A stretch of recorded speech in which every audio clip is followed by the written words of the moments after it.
We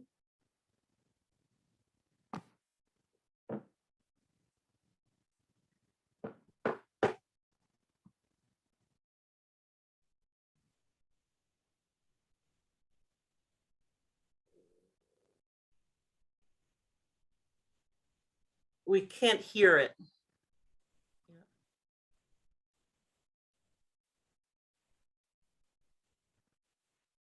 Sorry, we're just going to make sure that you can hear it.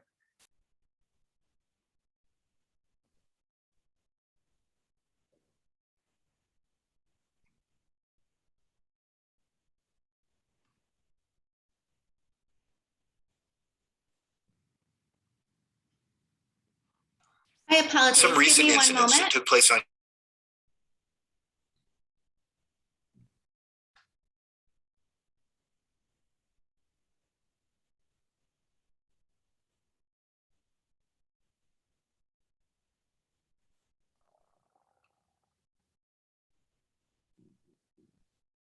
Patience, everyone. We'll soon have President Stanley's message. We just want to make sure that we can hear it properly. Thanks for your patience. In December, and we are all thrilled to have him. He's already having a major impact on our campus as the Vice President and Chief Diversity Officer. He's gotten to know all the community, been involved in listening to all constituents of the campus, working with units across the campus, student groups, academic units, faculty, and he's been really tremendous. I think he's respected and admired and appreciated by all. So we're really thrilled to have you. He, of course, works to advance MSU's diversity, equity, inclusion, strategic priorities, and is setting those priorities and implementing them. He's working along with the Office for Inclusion and Intercultural Initiatives, and of course, partners with the administration and all the units I described. Prior to joining us in December, Dr. Bennett served as the inaugural Associate Provost for Diversity Inclusion and Chief of Diversity Officer at Northwestern University. He was Associate Dean of the Graduate School and Associate Dean for Diversity in the Division of Biology and Medicine at Brown University, and held administrative appointments at Brigham and Women's Hospital, Harvard Medical School, and United Way of Massachusetts Bay and Merrimack Valley, and served on the faculty of Harvard, Brown, and Northwestern. He's a professor of medicine in the College of Human Medicine at MSU as well. So he's incredibly talented, and he's really been wonderful. We're thrilled to have him. Thank you so much for introducing the symposium. Ariana, I don't know if we can, I guess we'll go, in terms of the order of things, we'll go ahead maybe with your introduction first and then show President Stanley's pre-recording. Does that work, Ariana? Or Thank you so much. And then I will be ready after that. Okay, great. Well, thank you, Dr. Bennett. We're so honored to have you here with us. Good morning, and thank you, Dr. Arna, for that very generous and long introduction, but much, much appreciated. I also thank you for inviting me to share some brief remarks with you today. And please allow me to welcome everyone once again to this year's Jannotta Distinguished Symposium on Anti-Semitism. So as you heard, my name is Jabbar Bennett, and I serve as Michigan State's Vice President, Chief Diversity Officer.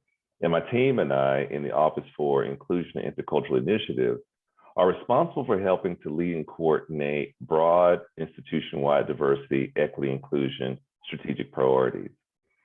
And while these priorities within my office may shift from year to year, or even decade to decade, Michigan State University's primary goal is to ensure the safety and well-being of all Spartans. And that includes students, faculty, and staff. And while I am truly excited to be here with you today and honored to have received the invitation, I want to acknowledge that we're gathering at a time when our campus, as well as others across the nation, are witnessing increased incidents of bias, bigotry, discrimination, hate, and prejudice, and even during the recent High Holy Days. To be clear, bias, bigotry, discrimination, hate, and prejudice have no place on our campus. And I'm committed to helping address and eradicate these demeaning and harmful acts in partnership with all of you. Just yesterday, I learned about the creation of the website reportcampushate.org, which was created by Hillel International, the Anti-Defamation League, and the Secure Community Network, all with the goal of empowering Jewish students to report incidents of anti-Semitic bias on college campuses. I read that any incident reported through the website will be reviewed by a trained security professional who will work with law enforcement and Campus Hillel to file a report with the university, ensuring the proper tracking of anti-Semitic crimes. And in addition, the students can be connected to wellness services, as well as tools and resources to help improve campus climate and so forth. And the existence of this website, though, underscores to me the need that we all have to say more and do more in support of our students and their right to pursue education in environments where they can be nurtured and thrive without fear of persecution based on their religious or spiritual beliefs. And today, more than 40% of the world's Jewish population resides in Israel, more than any other country. And while Jews are only a small percentage of the American population, they face an overwhelming amount of religious hate crime attacks, which again have been on the rise. We must never forget the long history of discrimination that Jewish people have experienced throughout history, and we have to acknowledge the Jewish identity and great diversity within it as we consider our local and collective efforts to raise awareness, provide education, and promote advocacy and partnership with and on behalf of our Jewish brothers and sisters. In closing, I just want to say thank you. Thank you for being here today to explore past and present permutations of anti-Semitism and its impact on the campus climate. You're helping to educate and inform our campus communities and the world about the persistent and devastating ways in which anti-Judaism, anti-Semitism, race, white privilege, inequality, and intersectionality impact the lives, culture, and climate of today's Jewish students and tomorrow's leaders. So thank you once again for being here. Thank you for inviting me to share some brief remarks, and best wishes for a most insightful, provocative, and transformative event. Thank you so much, Vice President and Dr. Bennett. It is really an honor to have you, and we are incredibly lucky to have your support and to have you here on campus working for all the students and faculty and staff. Thank you so much. And now we're going to screen the message from President Stanley. President Stanley, who is out of town today, but pre-recorded a message. Good morning, and thank you for inviting me to provide opening remarks on the Institute's Symposium on Anti-Semitism. I'm sorry I can't join you in person. I want to thank Yael Aronoff, Director of the Serling Institute for Jewish Studies and Modern Israel, for the invitation to speak. And I want to acknowledge Cindy Huey, Executive Director of the Hillel Jewish Student Center, for her advocacy against anti-Semitic incidents in our community and for her longstanding support for our students and other members of the Spartan and East Lansing community. Some recent incidents that took place on campus are a disgrace, and I condemn all such hateful acts. I assure you, the appropriate MSU investigative departments are thoroughly reviewing these matters. But furthermore, Michigan State University's collective work on diversity, equity, inclusion aims to help eradicate prejudice, bias, and harm from our campus community. And the work you do in the Serling Institute and Hillel Center is a crucial resource for educating our community. Still, the work to banish anti-Semitism falls on all of us. Prioritizing diversity, equity, and inclusion at MSU couldn't come at a more critical moment. The topics you will explore, such as anti-Semitism, past and present permutations, and anti-Semitism and the campus climate, will help us identify steps we can take to raise awareness, mitigate bias, and ensure the success of all Spartans. I'm committed to working with you and our Vice President and Chief Diversity Officer, Jabbar R. Bennett, and others to identify concrete actions we can take to demonstrate our commitment to the overall safety and well-being of our campus community. Thank you so much.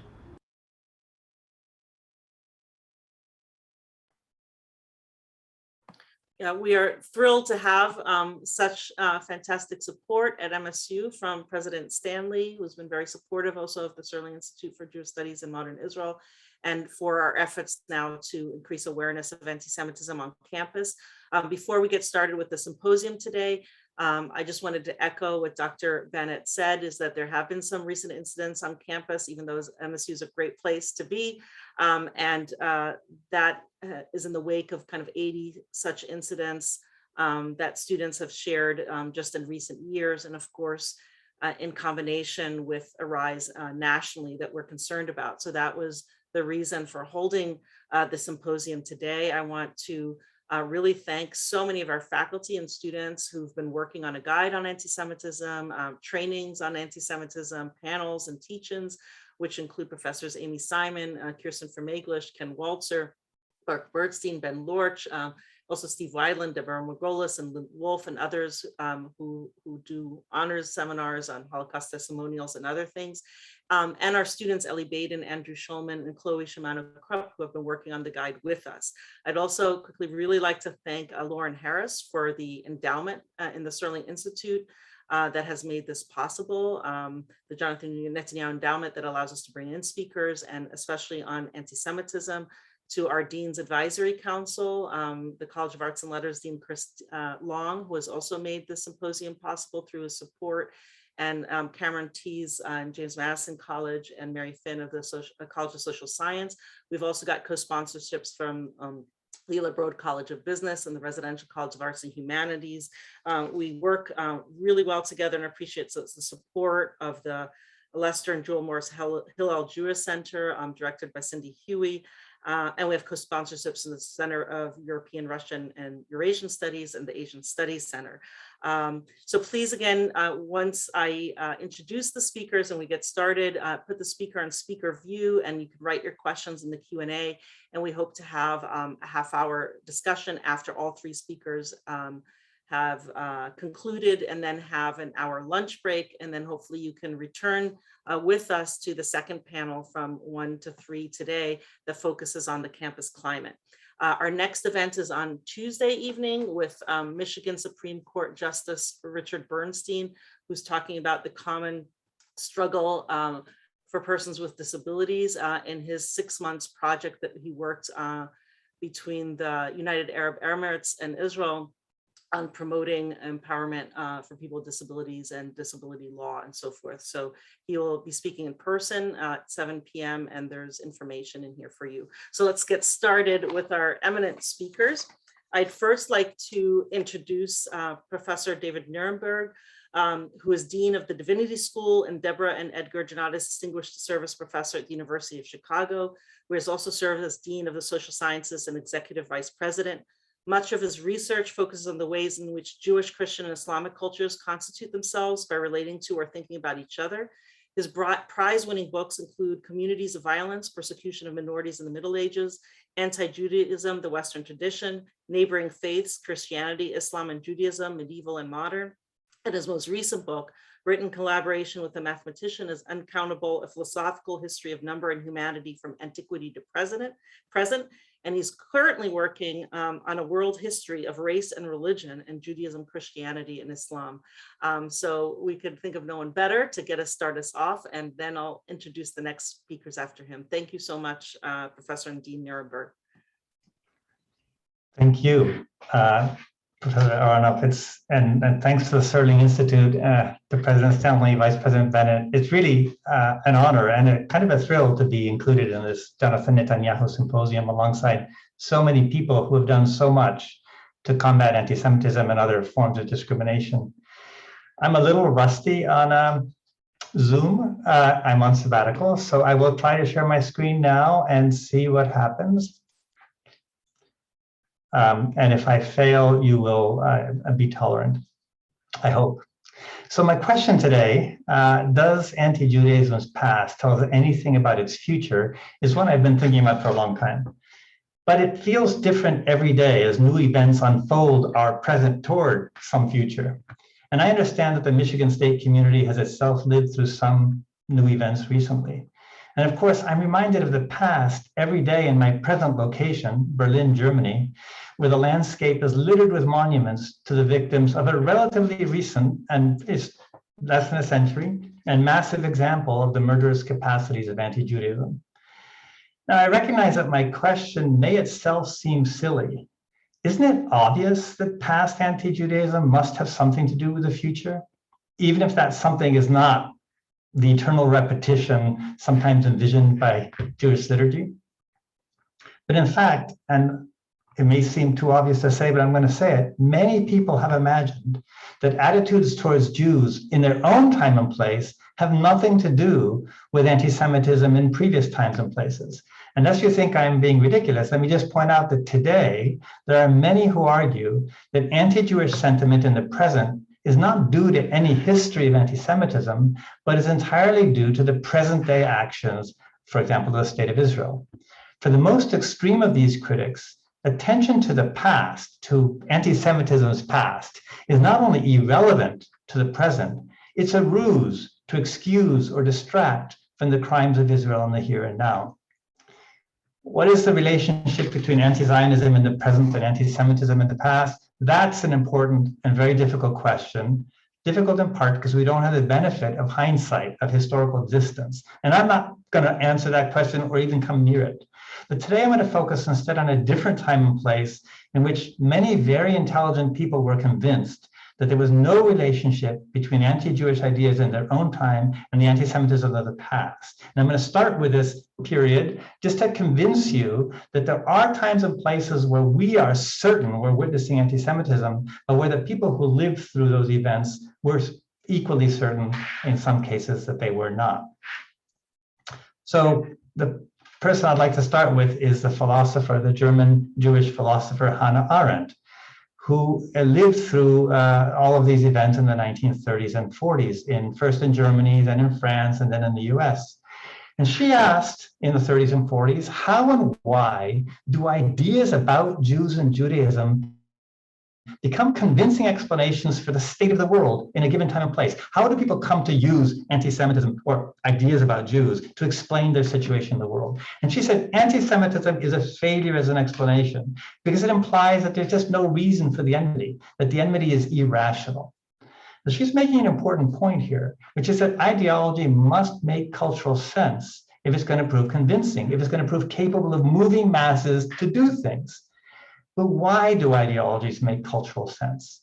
In her famous book, The Origins of Totalitarianism, she specifically rejected looking for answers in the history of prejudices about Judaism. She scorned that approach as the search for eternal anti-Semitism. The anti-Semitism of her age, she insisted, was the product of the reality, I'm going to stress that word reality, of economic and class struggle in the modern age. The Jews had been economically successful and identified themselves with capital, not with the working German, not with labor. This economic reality, she argued, and not any long history of ideas, was why the German people had rejected the Jews.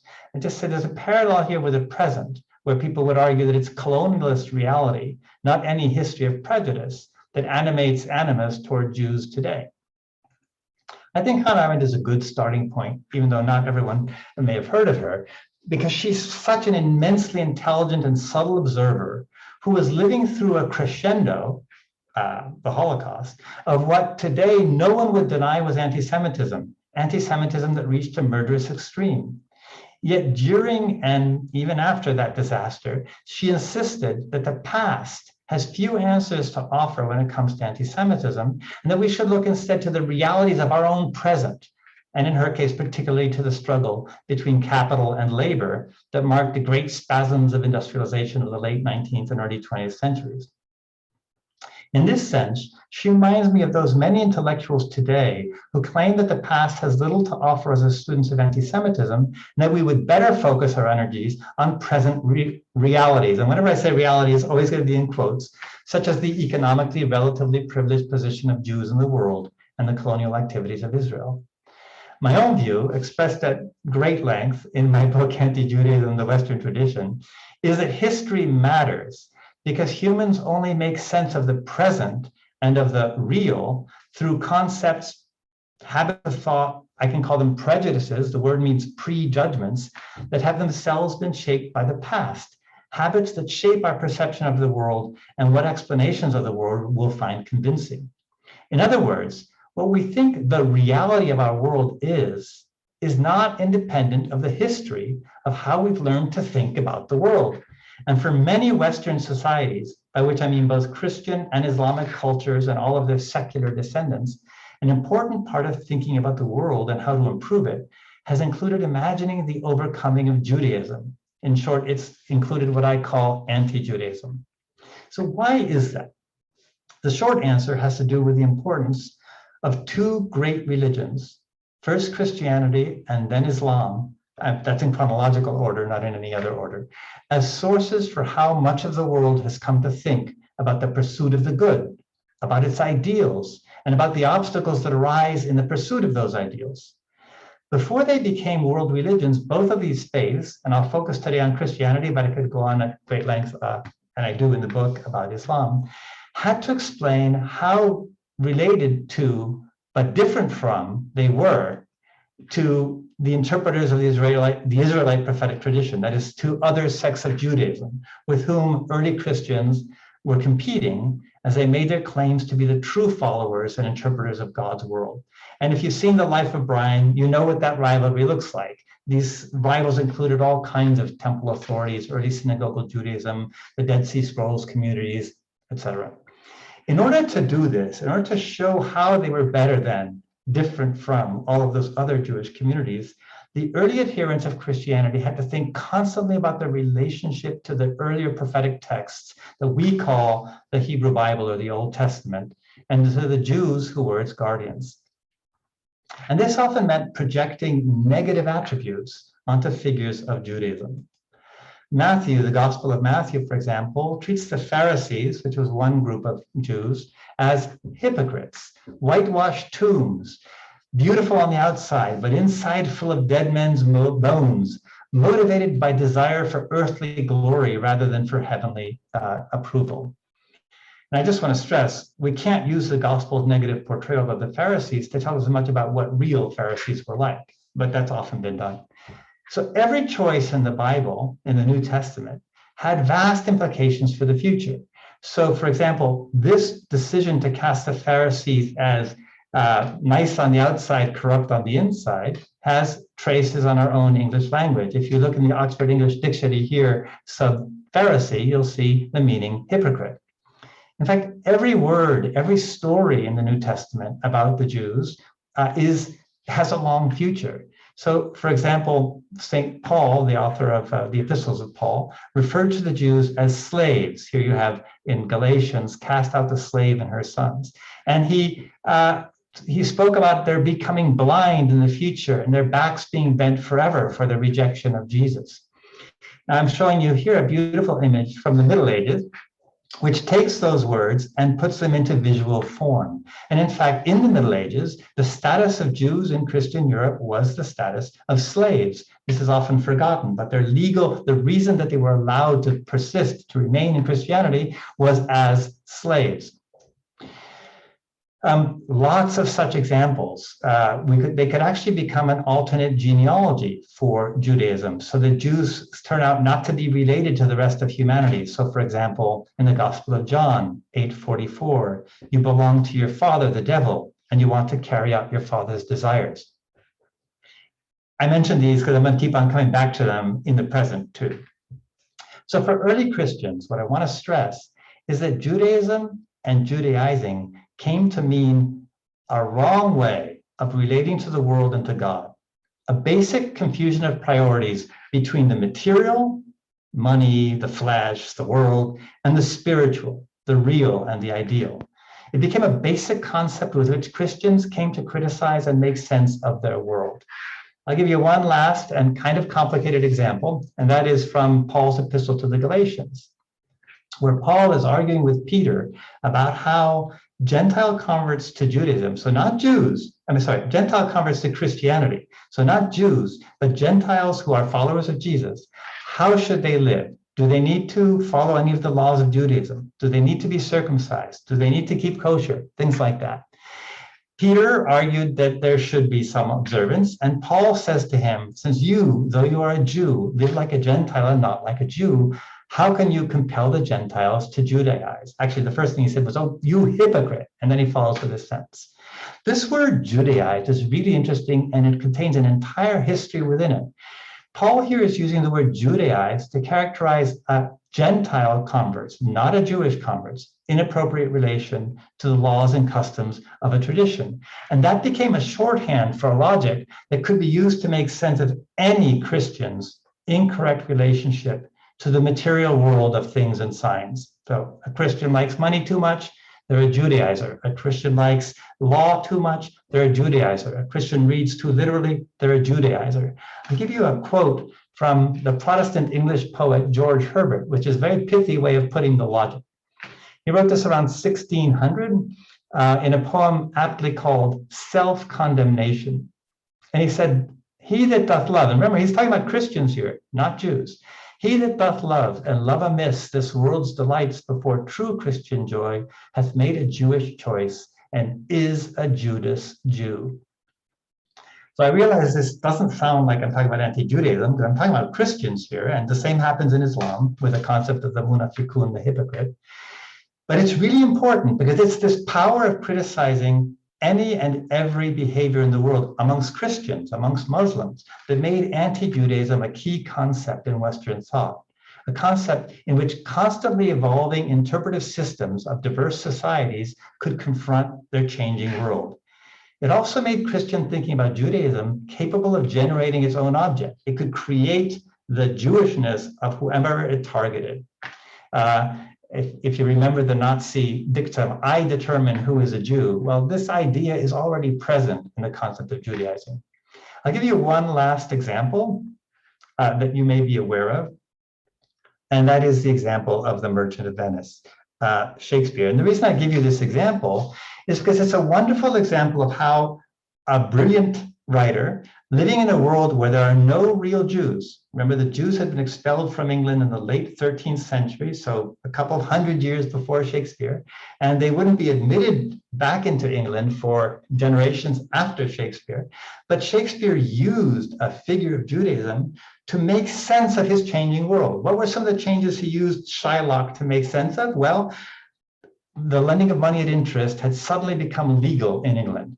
Shakespeare's father had gone to jail twice at least for lending money at interest. But at some point, shortly before the Merchant of Venice was written, England made the lending of money at interest legal for Christians. So what then is the difference between Christian money lending and Jewish money lending? Well, that's a question that Shakespeare needs to answer in the Merchant of Venice. That's just one of the many questions. And he does it through a figure of Judaism that he invents, Shylock. No Jews in England. It's entirely a product of the authorial imagination, but it becomes such a powerful symbol of what Judaism is for Christians in England and many other places. I don't mean to imply that a figure of Judaism like Shylock doesn't have effect upon real Jews. It does. So, for example, when England in the 18th century is debating whether to give suffrage, give the vote to Jews in the so-called Jew bill, give citizenship. Exhibit A in the argument for those who oppose giving Jews citizenship is Shylock. They say, how can you give citizenship to someone like that, to people who act like that, a murderous Jewish people? Now, remember, Shylock he's a creation of a Christian mind. And this is what I mean by figures of Judaism then acting back on Jews. And it's that interplay that is so powerful. If thinking about Judaism were only useful in places where there are real Jews, it wouldn't be very widespread or very useful, since many societies across time have had virtually no real Jews in them. On the other hand, where there are real Jews, it gives plausibility to the systems of thought that are built upon thinking with Judaism. And I want to stress that it's only by taking seriously the history of these ideas that we can begin to understand how and why so much of the world, Christian, Islamic, and secular, has spent and continues to spend today so much time thinking about Judaism. It's not because of real Jews and what real Jews do. This is true even of those groups who seem most obsessed with real Jews, such as the Nazis, who were the most relentless and the most successful impresarios of anti-Judaism, presenting their attack on the Jewish race as the emancipation of the world from Jewish thought. The age of rampant Jewish intellectualism is now at an end, Goebbels famously declared at the burning of un-German books in 1933. But what we tend to forget is that there were only about 500,000 Jews living in Germany at the time, out of a population of 67 million, so 0.75%. Attacking real Jews was useful to the Nazis because they could use it to attack so many other people through them, so many other aspects of their culture. They attacked liberal capitalism as Jewish. They attacked Marxism and Leninism as Jewish. They also attacked all kinds of art as Jewish. Of the 112 artists condemned as Jews at the Nazi Degenerate Art Exhibition in 1937, only 6 were Jews by race. And the same could be said of many other things that the Nazis attacked. They succeeded in making much of Europe think that the Jews were a real and present danger to the world and way of life. And that's how they mobilized much of Europe to attempt to murderously purge itself from the Judaism that afflicted it. But that success can only be understood within a history that encoded the threat of Judaism into some of the most basic concepts of Christian and post-Christian thought. So they succeeded in making millions of Europeans think that in attacking Judaism, and I want to stress this point, that in attacking Judaism, they were confronting the real ills of their society, rather than acting in the grips of a prejudice with a long history. So what about today?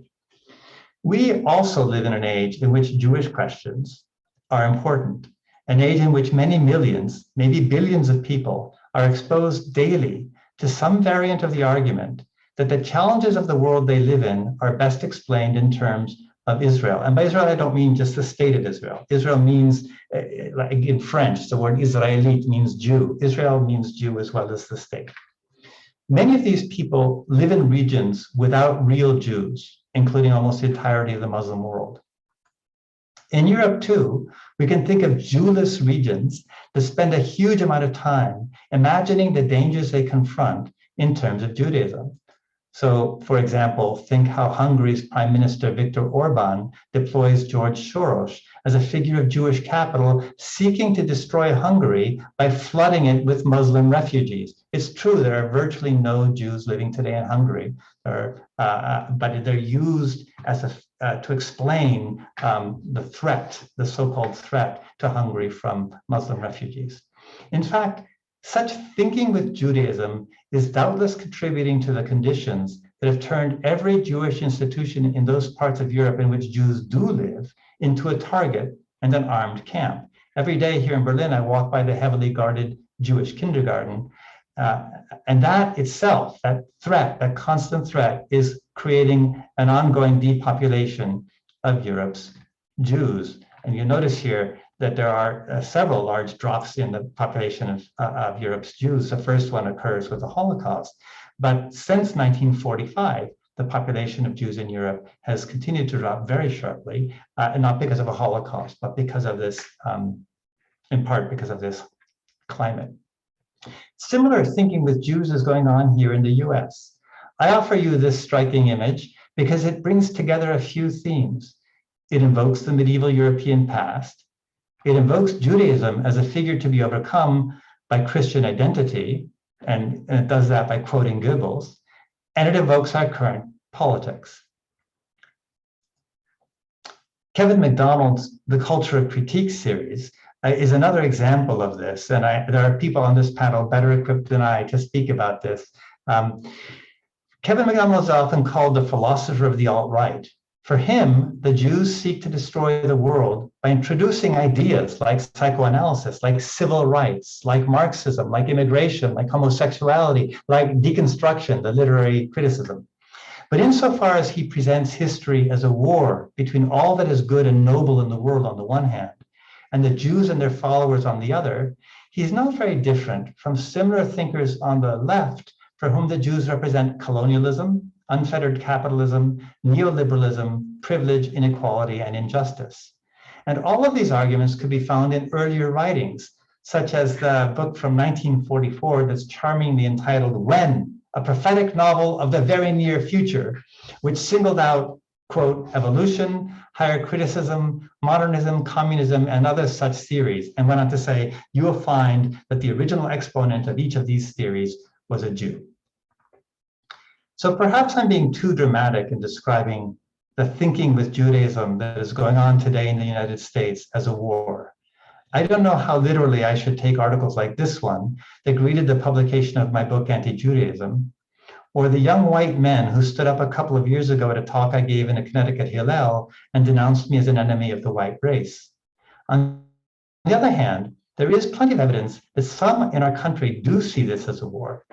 I take this from Andrew Anglin's A Normie's Guide to the Alt-Right in the Daily Stormer of 2016. And there's also plenty of evidence. I won't read it aloud to you because I don't want to repeat the words, but you can read it as well as I can. And there's also evidence that there are plenty of people, or at least a disturbingly high number of people, who see this as a war unto death.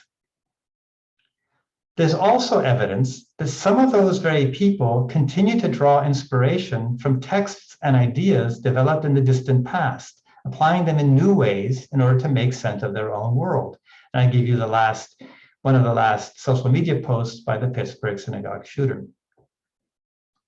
So here's a question that worries me. Could the many people of goodwill in the world today, each of us trying to improve that world, not worsen it, be caught in a similar moment as Hannah Arendt? Are we living through a moment in which anti-Judaism is increasingly widespread, becoming acceptable as a language of critique across many parts of the political spectrum, yet we're collectively unable or unwilling to detect and name the danger precisely because the anti-Semitism of today presents itself, as it so often has in the past, as a critique of realities of unjust power in the present. And they are realities. There is inequality. There is injustice. I show you a flyer that was found on a number of college campuses. The furious controversy currently raging over the working definition of anti-Semitism, also called the International Holocaust Remembrance Alliance definition of anti-Semitism, important though it is, seems from this point of view, my point of view, depressingly familiar. I won't go into that controversy except to say that once again, we seem to find ourselves as critical thinkers of goodwill, whether left, right, or center, trying to distinguish between reality and anti-Jewish prejudice, between legitimate criticism of Israel and of the Jews as privileged agents of power in a world of inequality on the one hand, and unacceptable anti-Semitism on the other. And in the process, none of us seems to be able to recognize the growing power of anti-Judaism, or if we do recognize it, we see it only in the discourse of the other side, the left and the right and the left, never in our own. One way of putting the question, in the first half of the 20th century, the reality of economic inequality and stark differentials of power between capital and labor made it impossible to perceive the grotesque power of anti-Semitism at work in European society. Are the realities of inequality and stark differentials of power in our own society having a similar effect, making it impossible to see the growing power that anti-Judaism may be acquiring in our own place and time? So I don't want to depress you, so let me leave you with the positive side of my message. One thing that the history of anti-Semitism's past can offer us is an awareness that reality and anti-Jewish prejudice are not independent of each other, that it's easy to slip from the one to the other without noticing it, even when we're focused on our highest ideals, precisely because those ideals have often been built through a long history of thinking about the dangers of Judaism. The slippage between reality and anti-Semitic ideas has proven very hard to detect for even the subtlest lovers of knowledge. Developing an awareness of the terrifying work that slippage has achieved at various points in the past is one of the best ways to cultivate a sensitivity to the danger today. And it is one of the gifts that the history of anti-Semitism can offer the present and the future. So I will stop my share. And thank you very much for your All I can say is wow, and thank you for that phenomenal lecture. What a way to start our symposium. And I'm equally thrilled for our next very prominent, profound speaker, Executive Director Eric Ward of the Western State Center, who's worked his entire life on civil rights and human rights. And he's a senior fellow also with the Southern Poverty Law Center and Race Forward. He's the Executive Director of Western State Center. They've become a national hub for innovative responses to white nationalism, anti-Semitism, and structural inequality towards a world where everyone can live, work, and worship free from bigotry and fear. He's the recipient of the Peabody Facebook Futures Media Award and is working on a forthcoming documentary about whiteness and race in America. He's also an aspiring singer-songwriter under the name of Bulldog Shadow. He's in high demand and is quoted in New Yorker, New York Times, Los Angeles Times, Washington Post, ESPN, NPR, BBC, Rolling Stone, and numerous media outlets. We read his article, Skin in the Game, How Anti-Semitism Animates White Nationalism, and we thought it was such a profoundly important article that was one of the reasons we invited Eric Ward. He's also written The White Supremacy Falls Down, White Nationalism Stands Up, The Evolution of Identity Politics, Who Are We in America, The Struggles That Unite Us, Authoritarian State or Inclusive Democracy, 21 Things We Can Do Right Now, Are We Moving Towards a Better Society or Regressing? So he's really a public intellectual and has done so much in these areas. So we're honored to have you with us, Mr. Ward. It's such a pleasure to be with everyone, and let me make sure I'm actually unmuted, which I am. Thank you for inviting me. It is such an important conversation. I was reflecting on the fact that it's been about 30 years now since I attended my first white nationalist gathering in Oregon. And I think about that gathering that occurred and the other white nationalist events and far-right events that I have attended in the United States over those 30 years. And as I think about them, and we'll talk a little bit about those today, there's two truths that I think are important for us to hold on to when it comes to the conversation of anti-Semitism. The first, I'll borrow or butcher, as some may later say, a verse that says, there is nothing new under the sun. And then I'll butcher the name of Heraclitus, who tells us that one cannot step in the same place in a moving stream twice. What do those two things mean? It means that when it comes to anti-Semitism, there is much to learn from the past. It's also critically important, though, that we understand that, like all forms of bigotry, anti-Semitism evolves and changes forms to meet the moment, a moment that always allows society to take its anxieties and to place them on the backs of the Jewish community. In the United States, over the last 70 years, we have been engaging in a backlash against the gains of the civil rights movement in this country because of systemic white supremacy that always places whites as superior and blacks on the other spectrum as inferior, has always prevented society from acknowledging that African Americans were actually in charge of their own agency in what John Lewis said, taking democracy from an aspiration to a reality. For those who had most to lose, at least culturally, the idea of losing a significant political defeat against Black people was simply impossible to acknowledge. This then opened the space for a reemergence of anti-Semitism in the United States. I'm not here to say that anti-Semitism never existed in the United States. We are all familiar with Grant's actions to expel Jews from the South in the midst of the Civil War, overturned by President Lincoln. What I'm here to say is that anti-Semitism always evolves. And our job is to understand the moment that gives anti-Semitism agency. But it's also a reverse. How do we then cut off anti-Semitism so it is no longer the oxygen for the anxieties of an American society? As we come out of January 6th and the insurrection in Washington, D.C., as we are weeks away from the beginning of the civil trial in Charlottesville that seeks to hold accountable white nationalist leaders for violence at a Unite the Right rally that took place in August of 2017, I no longer have to convince those outside of academia or outside the Jewish community that anti-Semitism is a reality. Many are familiar with the chants, "Jews will not replace us," that took place in Virginia on that day. Many are now familiar with the anti-Semitic symbols that surround many of the leading groups who were engaged in the insurrection, such as the Proud Boys or Oath Keepers.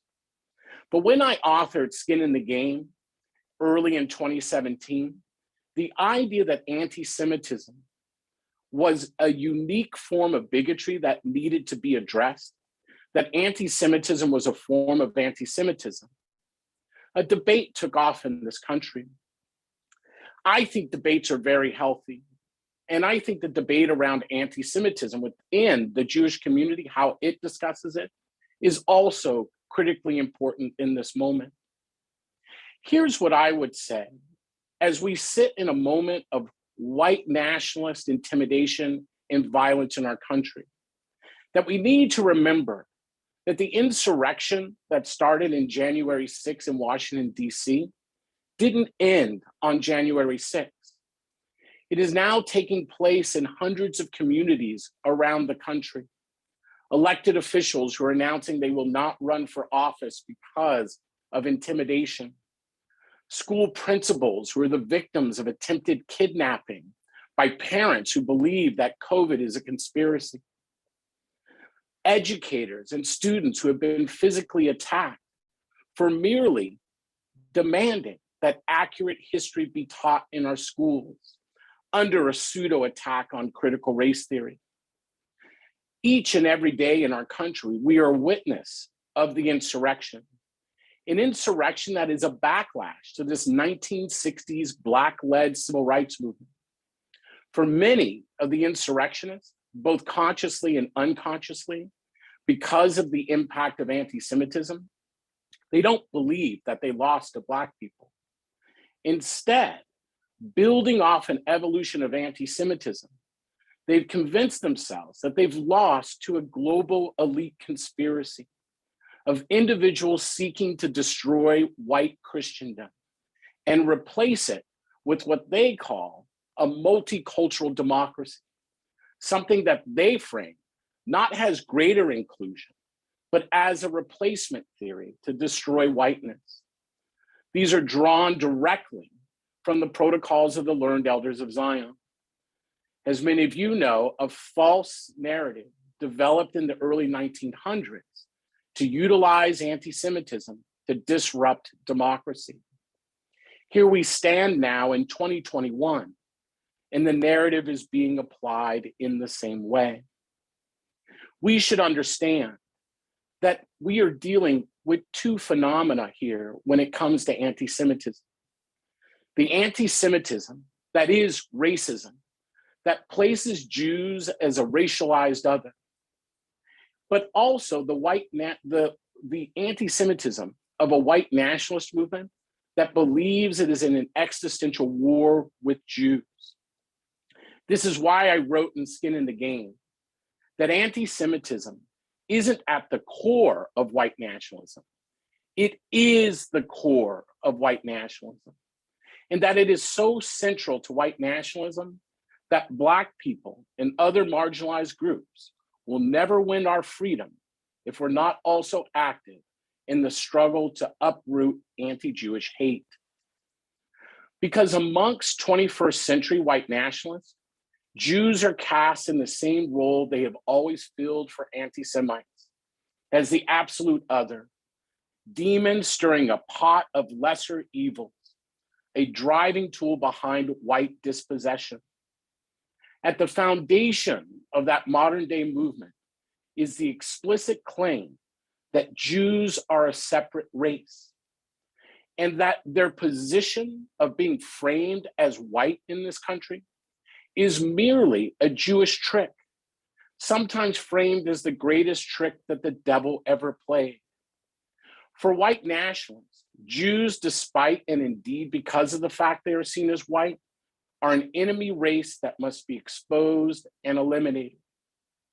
It is this fantasy of invisible Jewish power that explains for white nationalists how Black Americans, a race of supposed inferiors, could orchestrate the end of Jim Crow, how feminists in the LGBTQ community could upend traditional gender roles, and how immigrants could mount a successful challenge to income inequality. Folks often ask me, where is the anti-Semitism in the white nationalist movement? My response is that it's everywhere. When the Tree of Life shooter said Jews were committing a genocide against white people, he was using the replacement theory language that has become so mainstream on Fox News Entertainment today, language that was intimately familiar to his fellow white nationalists. It is such rabid anti-Semitism that is the framework upon which the entire white nationalist movement functions. I must add, too, that it's not just Jews who are the victims of this white nationalist agency around anti-Semitism.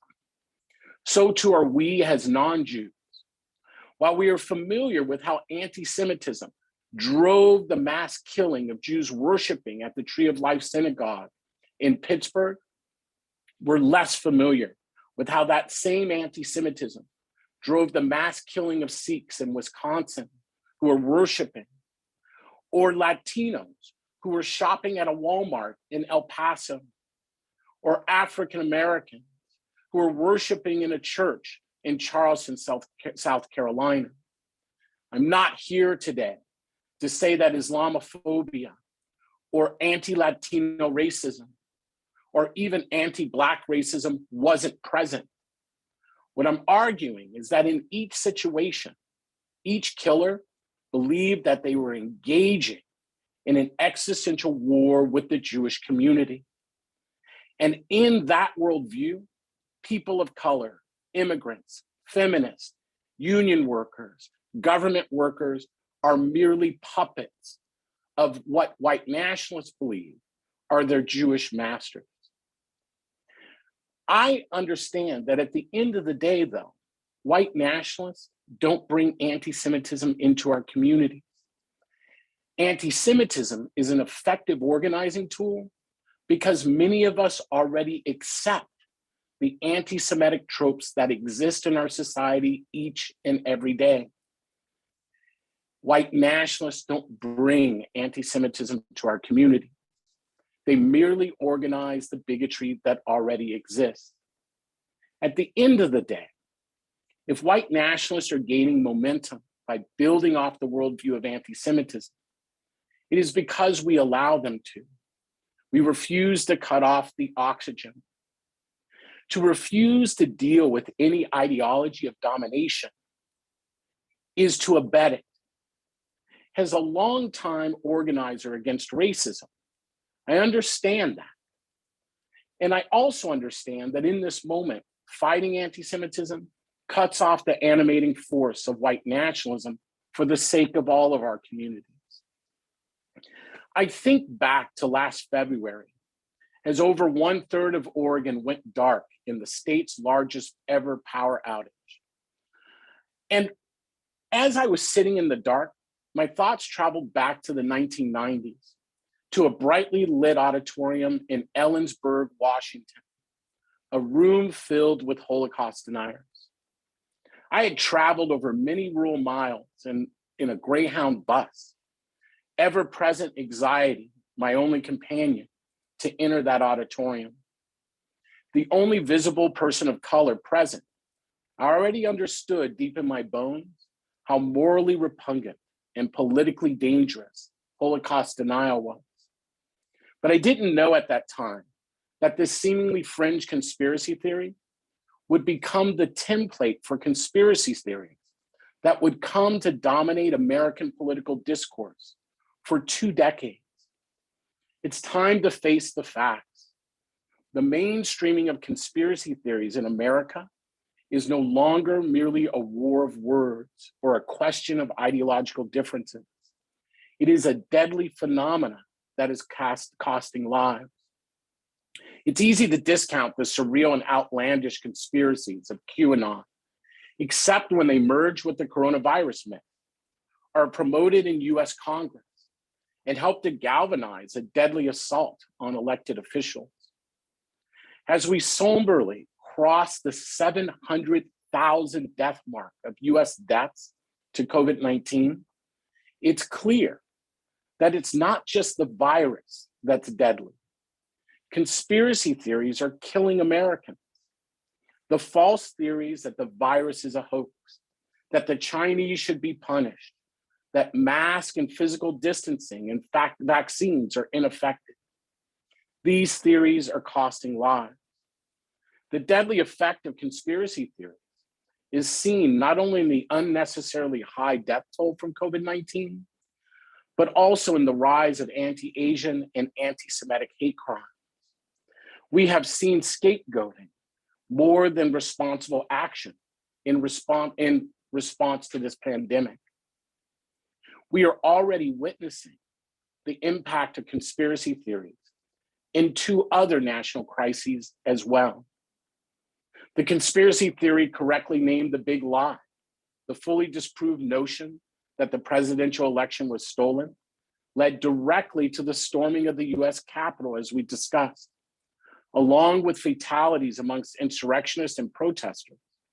That big lie resulted in the death of 3 police officers and serious injuries of 140 more. As the big lie lives on in the grievance politics, we also have to understand that we can expect the fatality count connected to these false conspiracy theories to continue to rise. With this nation still reeling from the assault on democracy, the ongoing pandemic, and the associated economic suffering, it was awful to witness so many Americans plunged into further distress this winter with the winter storms. As with the coronavirus, the conspiracy spun around these storms, and they only compounded the suffering.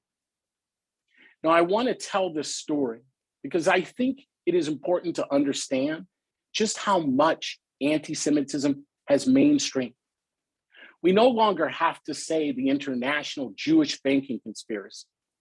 We merely need to say the international banking conspiracy. Folks might think that's not a big deal. But in the midst of the Black Lives Matter movement, I often told people, you no longer need to denigrate Black people as an excuse to ignore police violence.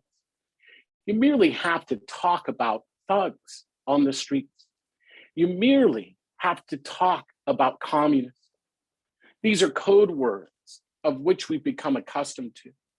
Code words that allow us to express our bigotries and our anxieties. The Texas power grid gave a glimpse into how mainstreamed conspiracy theories tied into the origin narrative of the protocols exist. The failure of the power grid in Texas is tragic, but to be clear, we should all understand it was avoidable. As the Texas Tribune reported, Texas regulators and lawmakers knew about the grid's vulnerabilities for years, but time and time again, they furthered the interest of large electricity providers. We still don't comprehend the exact death toll in Texas. But what we know is that 2 days into the catastrophic failure of the self-managed energy system, Texas Governor Greg Abbott took time away from addressing the water, food, and heating crisis affecting millions of residents to go on Fox News to point the finger of blame anywhere but on the corporate malfeasance and regulatory neglect. It was renewable energy, he said, This shows how the Green New Deal would be a deadly deal for the United States of America. His embrace of this conspiracy theory was immediately debunked. While President Biden marshaled the resources of multiple federal agencies to assist hard-hit Texans, former Governor Rick Perry promoted a conspiracist view of the federal government as foe. Perry, who was a US Secretary of Energy under Trump, proclaimed Texans would be without electricity for longer than 3 days to keep the federal government out of their business, a statement that rivaled Senator Ted Cruz's departure for Cancun in its callous disregard for the suffering and deadly peril faced by many.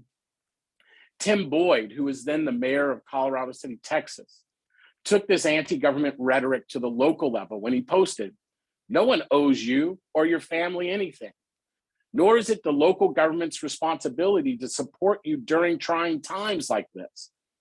He continued, "Sink or swim, it's your choice. The city and county, along with power providers or any other service, owes you nothing.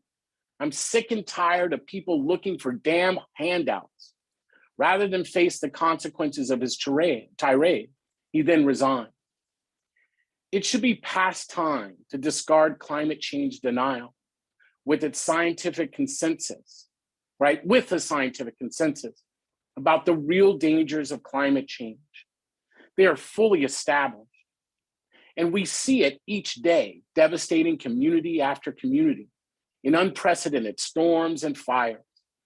And yet, we see catastrophic wildfires blamed on space lasers controlled by Jewish financiers, and freezing Texans blamed on renewable energy and Democrats. The most dangerous conspiracy theories are the ones that have deep roots in the American narrative. You can't convince an individual of a conspiracy theory that they actually don't kind of already believe. The deepest conspiracies are the ones that blame socialism and Jews for our suffering. Towards the end of his second term as president in 1952, Harry Truman denounced the use of the word socialism as a scare word. He said in words as relevant as today, as they were 70 years ago, socialism is what they call public power. Socialism is what they call social security. Socialism is what they call the growth of free and independent labor organizations. Socialism is anything, is the name for almost anything that helps all the people. Socialism in the American narrative also serves as a code word for Jews. For 100 years now, anti-Semitic movements have promoted the idea that socialism is a Jewish plot. The continued potency of anti-Semitic conspiracies brings us back to the most heinous conspiracy theory of them all, Holocaust denial. The idea that Nazi Germany did not exterminate intentionally 6 million European Jews. Holocaust denial is an enduring strategy of the white nationalist movement. As long as the world understands the horror of the Holocaust, it provides a moral barrier against the rehabilitation of fascism as a legitimate political ideology. White nationalist strategists understand that if they can remove that barrier, they would face less backlash to their authoritarian, bigoted aims. It is no accident, I believe, that a rising tolerance for authoritarianism in the United States and democracies around the world is accompanied by a surge in conspiracy theories. The kind of Holocaust denial I witnessed at that white nationalist conference in Ellensburg 25 years ago set the stage for the normalization of today's equally outrageous conspiracy theories. Holocaust deniers couldn't just outright deny the Holocaust. Instead, they advanced the tactic of calling for an open debate, cloaked in free speech protections. The goal isn't necessarily to confirm new facts. It was to raise doubts about established facts. Raising doubts helped to normalize what would otherwise be considered unacceptable. In the case of the Holocaust, These doubts foster not uncommon conclusions that it wasn't intentional. It wasn't as horrific as we think, and it wasn't any different than any other acts of genocide.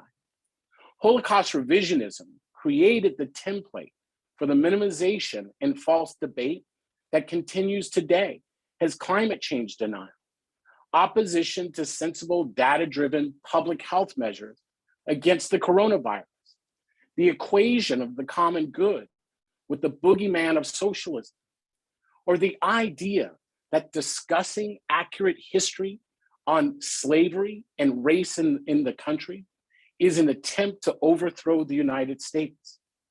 The fact that civil society allowed anti-Semitism and anti-Semitic conspiracies to take root set the stage for many of the conspiracies that dominate public policy today. It set the stage for the collapse of consensus about how we approach the idea of who is an American and what will America look like.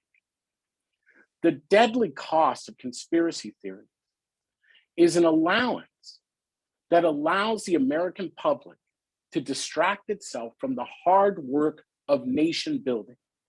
Nation building, that means advancing against the challenges and barriers of inequality in our society. Conspiracy theories give people a way to think they're responding to the real anxieties and sufferings of our time. But in misplacing accountability, they only serve to increase danger. Now, I tell people, I'm a progressive, but I acknowledge that we live in a capitalist system. One doesn't have to agree with it, but we should at least acknowledge it as the dominant economic system in our world. One of our agreements under capitalism is that when we cede stewardship of our resources and energy and infrastructure to the private sector, we allow the private sector to generate significant profits from these common assets in exchange for their stewardship on that which we all depend. That agreement may be well and good when it works, but what do we do when it doesn't? We should understand that at the end of the day, while conspiracy theories are raging across America, they are being facilitated by private digital platforms around the country and around the world. Digital platforms that have decided to put forward profit over communal responsibility to the societies they engage and benefit from. We have seen this with the recent data around Facebook, but we know they aren't alone. YouTube, Google, and even Twitter bear some responsibility. How do we move forward in this moment? Well, we move forward by first being outraged. Why aren't we more outraged? How have our expectations come to be so low? I believe that the mainstream of conspiracy theories has gotten us here. You don't have to be a Holocaust or climate change denier or a QAnon adherent to share responsibility for the narratives that have come to dominate our understanding of these times. It's easy to adopt a scapegoating stance, even on the left, pointing the fingers of blame towards the 1/3 of Americans who truly believe some or all of these outlandish theories. But we need to hold ourselves accountable too. We need to look for other ways to counter revisionism, minimization, and misplaced blame and scapegoating. The one way we can begin that is by taking the Rosetta Stone of conspiracy theories seriously, anti-Semitism. But we can't take it seriously if we only examine anti-Semitism by looking backwards. Imagine for a second, as horrific as the wave of lynchings and Black terror against the Black communities that raged through the 1920s through 50s, that we only examine modern day racism through that lens, we would find it insufficient. What we need today are those who understand that all of us are impacted by anti-Semitism, that it is driving conspiracy theories that are inherently anti-democratic, that seek not to unite the United States of America, but seek to break it down into ethnic and religious fiefdoms. We take seriously that anti-Semitism breeds violence in our society. But finally, I'll leave us with this. We aren't powerless in this moment. We have a choice point. We can choose to understand that anti-Semitism is a modern day form of racism, driving a social movement in our country committed to exclusion and racial violence. We can choose to begin the conversation on anti-Semitism, to reveal its power and how it works, how it influences us unconsciously, how we are all susceptible to it. When we begin to open up the space for that conversation, I believe what we will see are many Americans who realize that they're being taken advantage of with conspiracy theories, and that by understanding anti-Semitism, they'll be better prepared to understand that manipulation. That's why we tackle anti-Semitism in this moment. Yes, to ensure that we learn from the past, but to ensure as well that we preserve the American experiment. That's the work ahead of us. Thank you. Thank you for empowering all of us through this moving and enlightening, profound talk and about how anti-Semitism and other prejudices are being normalized, and through the vehicle also of these conspiracy theories. Thank you so much for sharing your profound insights with us, and thank you for staying us through this panel. Next we have Professor David Schraub. He's an assistant professor of law at Lewis and Clark Law University, where he teaches courses on constitutional law and anti-discrimination.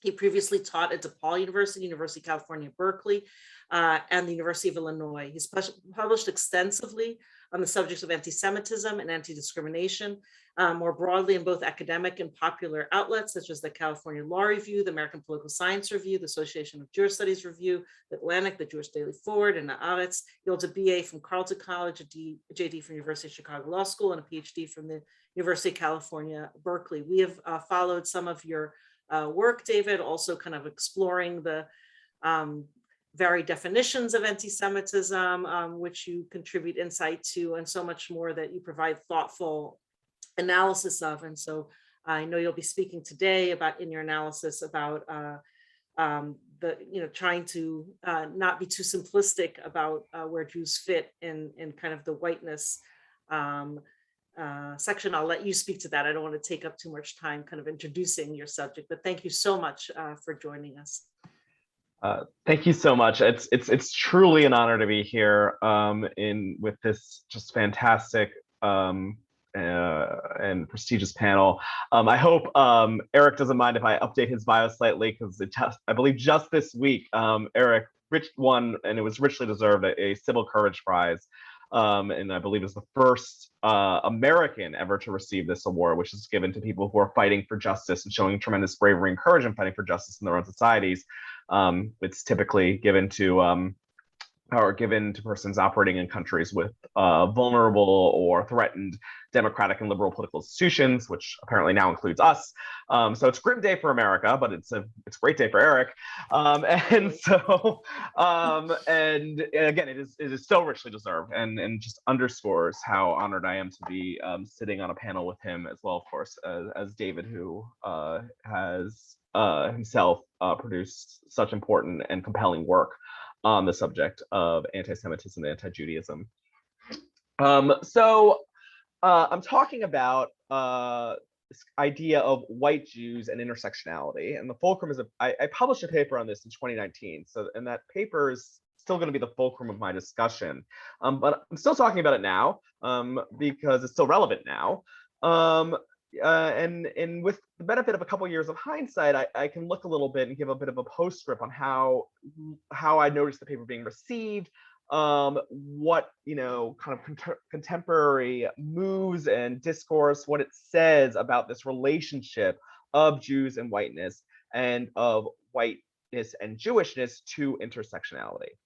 So when I'm talking about white Jews, I mean to evoke two related but different, slightly different concepts.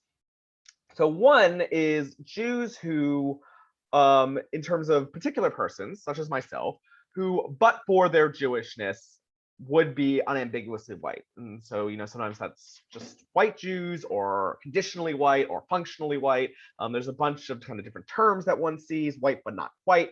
And for simplicity's sake, I'm just going to refer to a Jew like myself as a white Jew.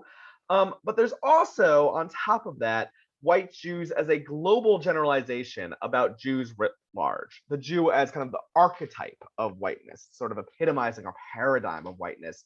And that when we talk about Jewishness, just as a concept, we're thinking of it as some species, if not the embodiment of whiteness. And then for this idea of white Jewishness, I'm taking an intersectional methodological approach. And so intersectionality is not, as it's sometimes reported or thought, it's not simply a matter of ladling different identities or different oppressions on top of each other. So we sometimes talk about racism and sexism and anti-Semitism and Islamophobia. You have to talk about them all and make sure that they're all part of our conversation. It's a little more complicated than that. Intersectionality really is looking at how the interaction of various identity groupings, for example, Black and women, which would be the example that Kimberly Crenshaw initially used in her first formulations of the concept of intersectionality in the 80s, how the interaction of various identity groupings yields particularized sets of experiences which are not reducible to how the constituent parts, so like Blackness or womanness, are viewed simpliciter. Instead, it asks, what do these identities do to each other? How do they modify or modulate one another when they are placed in interaction with one another? So the primary project that I've been looking at is to ask, what does whiteness do to Jewishness? And the short answer is that whiteness can put an emphasis on certain characteristics which in the Jewish context can easily accentuate or accelerate anti-Semitism and facilitate Jewish exclusion. And I'm going to be focusing on two such characteristics, power and then what we call hegemony, so invisibility or omnipresence, which have distinct and important valence both in discourses about whiteness and discourses about Jewishness. There's a secondary objective, though, to the project, which is to actually rigorously think about intersectionality in the Jewish case. A lot of intersectionality literature has not really thought that much about Jews. It doesn't really talk about Jews.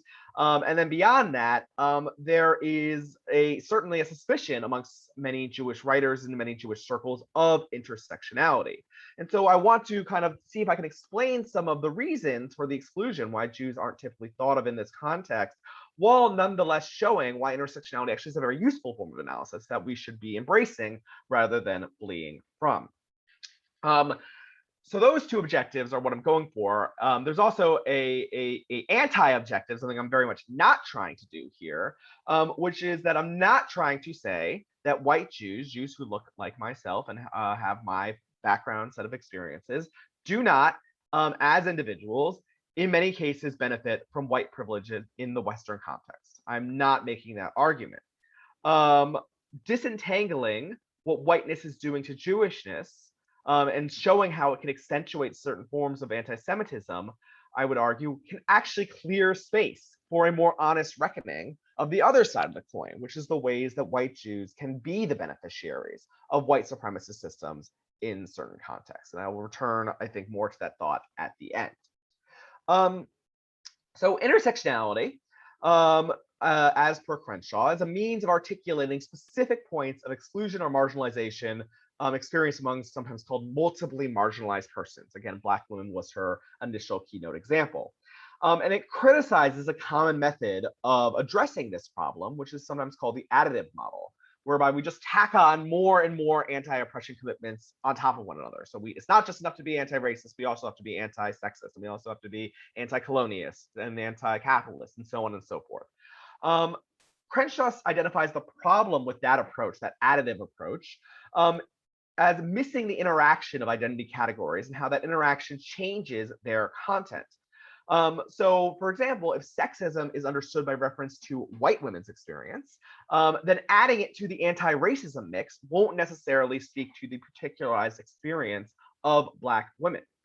And framed that way, there's no particular reason why Jews couldn't be included in intersectionality scholarship. We can talk, for example, about the intersection of Jewishness and women for Jewish women, or for Middle Eastern Jews, Middle Easternness and Jewishness.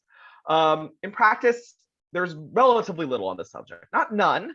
I'd written even before this paper an article with Ana Lucia Lopez Reveredo on the Middle Eastern Jews. Marla Brettschneider has a wonderful volume on Jewish feminism and intersectionality.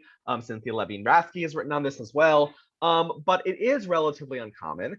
And worse than that, in Brett Schneider's book, she did a kind of a lit review on the subject, and she suggested that not only are Jews largely absent from this literature, but when they're included, it's often in a reactionary context. So you'll see people who are just very, very, careful to make sure that when they're talking about religious fundamentalism in opposition to same-sex marriage, they're going to talk about kind of ultra-Orthodox Jews too, and they're going to make sure that that is included in their conversation. Then they're very, very keen on ensuring that Jews are included, but there's less of it elsewhere.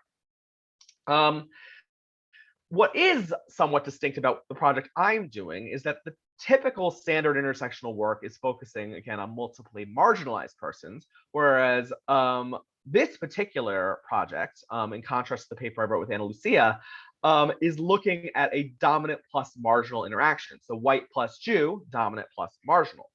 I'm not the first person to do this. Even in the Jewish case, Levin Rasky did this before. But it does interact with the critical whiteness studies literature, which attacks the notion that whiteness is sometimes called colorless, right? That it is a neutral or transparent baseline that doesn't have any content of itself. The critical whiteness scholars instead argue that whiteness has certain contingent and specific properties of its own that demand analysis that is more particularized than simple humanism. And so as applied to this project, an intersectional method takes properties or functions which whiteness serves in contemporary Western contexts and asks what happens when those properties or functions interact with the set of properties, functions that Jews either possess or are imagined to possess. And so I'll give one concrete example that maybe can frame up the puzzle that I think people try to work through in this issue. So there was a debate a couple of years ago at Stanford in the Stanford Student Senate where there was a resolution that was being debated about anti-Semitism that included a clause identifying the belief that Jews control the media, economy, government, and other societal institutions as a form of anti-Semitism. And one student senator was critical of this particular passage, and he argued that the clause says Jews controlling the media, economy, government, and other societal institutions is a feature of anti-Semitism that we theoretically shouldn't challenge. I think that's kind of irresponsible foraying into another politically contentious conversation. Questioning these potential power dynamics, I think, is not anti-Semitism. I think it is a very valid discussion. The senator was very roundly condemned. He ended up withdrawing his bid for re-election. And maybe all that needs to be said about this statement is that there are some people who hold anti-Semitic views, and it's nothing really more complicated than that. But I think maybe we can articulate something a little deeper here that maybe explains, if not justifies, what this senator was thinking. Because we can imagine him thinking that when we are critiquing white supremacy, one thing that we're doing, a very important thing that we are doing, is identifying and criticizing distributions of power. And so if we accept that that is a valid move and an important move, generally, when we're thinking about the positionality of whites, certainly in America or in the Western context, how can it become suddenly problematic once it is cross-applied to a particular subset of white people, that is to say, the Jews? And moreover, we might say we're very well familiar with some of the strategies of denial that said that it's unfair or dirty pool to be talking about these sorts of things, that it's reverse racism, that it's rabble rousing, that it's divisive. There's nothing new under the sun in terms of the efforts to forestall these sorts of conversations. So there is a familiarity in the way that this discourse plays out. But on the other side, from the vantage point of Jewish members of the Stanford community, there's a different sort of familiarity here, which is that anti-Semitism is all about identifying the Jews as possessors of ill-gotten and illegitimate power, that these dominating class that kind of suppresses and hoards resources for itself to the expense of others. And if we know that that is illegitimate, right, as a form of anti-Semitism, how does it suddenly become legitimized and become permissible just because it drapes itself as a progressive move? And again, the strategies of denial here, that this is censorship, or this is being silenced or suppressing voices, again, nothing new under the sun. That is a very common way of responding to efforts to call out anti-Semitism for what it is. And so there's this sort of talking past one another that I think occurs when we keep the whiteness frame, which says it's really important to have these conversations, and the Jewishness frame, which says these conversations are sort of the vanguard of anti-Semitic oppression. There's a talking past one another that exists when these two dynamics of whiteness and Jewishness are kept separate. So there are two crucial characteristics of whiteness for our purpose that I think can help unpack the puzzle. That's the issue of power, right? Whiteness as enabling, offering opportunities, opening doors, and then hegemony, omnipresence, or invisibility. That whiteness is the default. It is the prerogative of whiteness that it isn't seen or perceived. It's just the way things are, and has that invisibility. That's very well familiar in the critical whiteness studies literature. I think there's a lot to be said in its favor. But if we map that onto aspects of anti-Semitism, we see some difficult parallels. There's this issue of Jewish hyperpower as a feature of anti-Semitism, that Jews are controlling, dominant, the cabal or conspiracy. And then also this idea of Jews as non-distinct. They've been superseded. They can therefore be subsumed underneath a larger rubric of Judeo-Christian or Western civilization. There's no independent Jewish contribution to history, at least after the coming of Jesus. And so if we put those together, we'll start with power. Whiteness is analytically designed to reveal power and hegemony. And so it's a counterweight to a popular portrayal and self-conception of white people as, I'm just a person, I'm, hardworking, nobody handed me anything. And it takes that and kind of tries to counterweight that by emphasizing particular privileges, prerogatives, and power that one garners by virtue of one's positionality in America's racial hierarchy. But Jews aren't just people, and they've never been thought of as just a person, right? Jews are precisely defined by reference to their supposed privileges, prerogatives, and power. And so instead of serving as a counterweight, instead of disturbing or destabilizing a received narrative, it serves as an accelerant. Rather than unsettling received expectations, it confirms them. And in this way, Jews can very easily be taken to epitomize whiteness as it's understood in this frame. And so white supremacists, even as they, of course, deny Jewish whiteness, still treat Jews, oddly enough, as embodying these above characteristics, right? Jews are domineering, they're controlling, they're the omnipresent power behind the screens. And so even, and we might say especially for white supremacists, anti-Semitism is still viewed as a form of punching up. And David, the other David, showed that flyer, and ending white privilege starts with ending Jewish privilege. That was, it is very evident that flyer was distributed by white supremacists as a way of redirecting, antagonism towards the white supremacist project onto the Jewish figure, and saying that the people that you should be hating when you're talking about white privilege, when you're talking about power, when you're talking about dominance, it's not really white people, it's Jews. And so it was still viewed as a form of punching up. And so an implication here is that Jews are not, and in most cases cannot be, truly marginalized. They embody power in political, cultural, and economic dimensions. The hegemony side of the connection of Jewishness and whiteness is that Jews are thought to be known, right? They are part of dominant categories which are omnipresent and which everyone has access to, even if only implicitly. One need not expend any additional effort learning about specifically or distinctively Jewish vantage points. They're already included in the default offerings of social knowledge represented through hegemonic narratives. For example, the Judeo-Christian tradition or the Western canon. The logic of Jewish whiteness, therefore, defined as Jews being powerful and omnipresent, self-insulates. It helps explain the paucity of literature exploring this as an anti-Semitic phenomenon.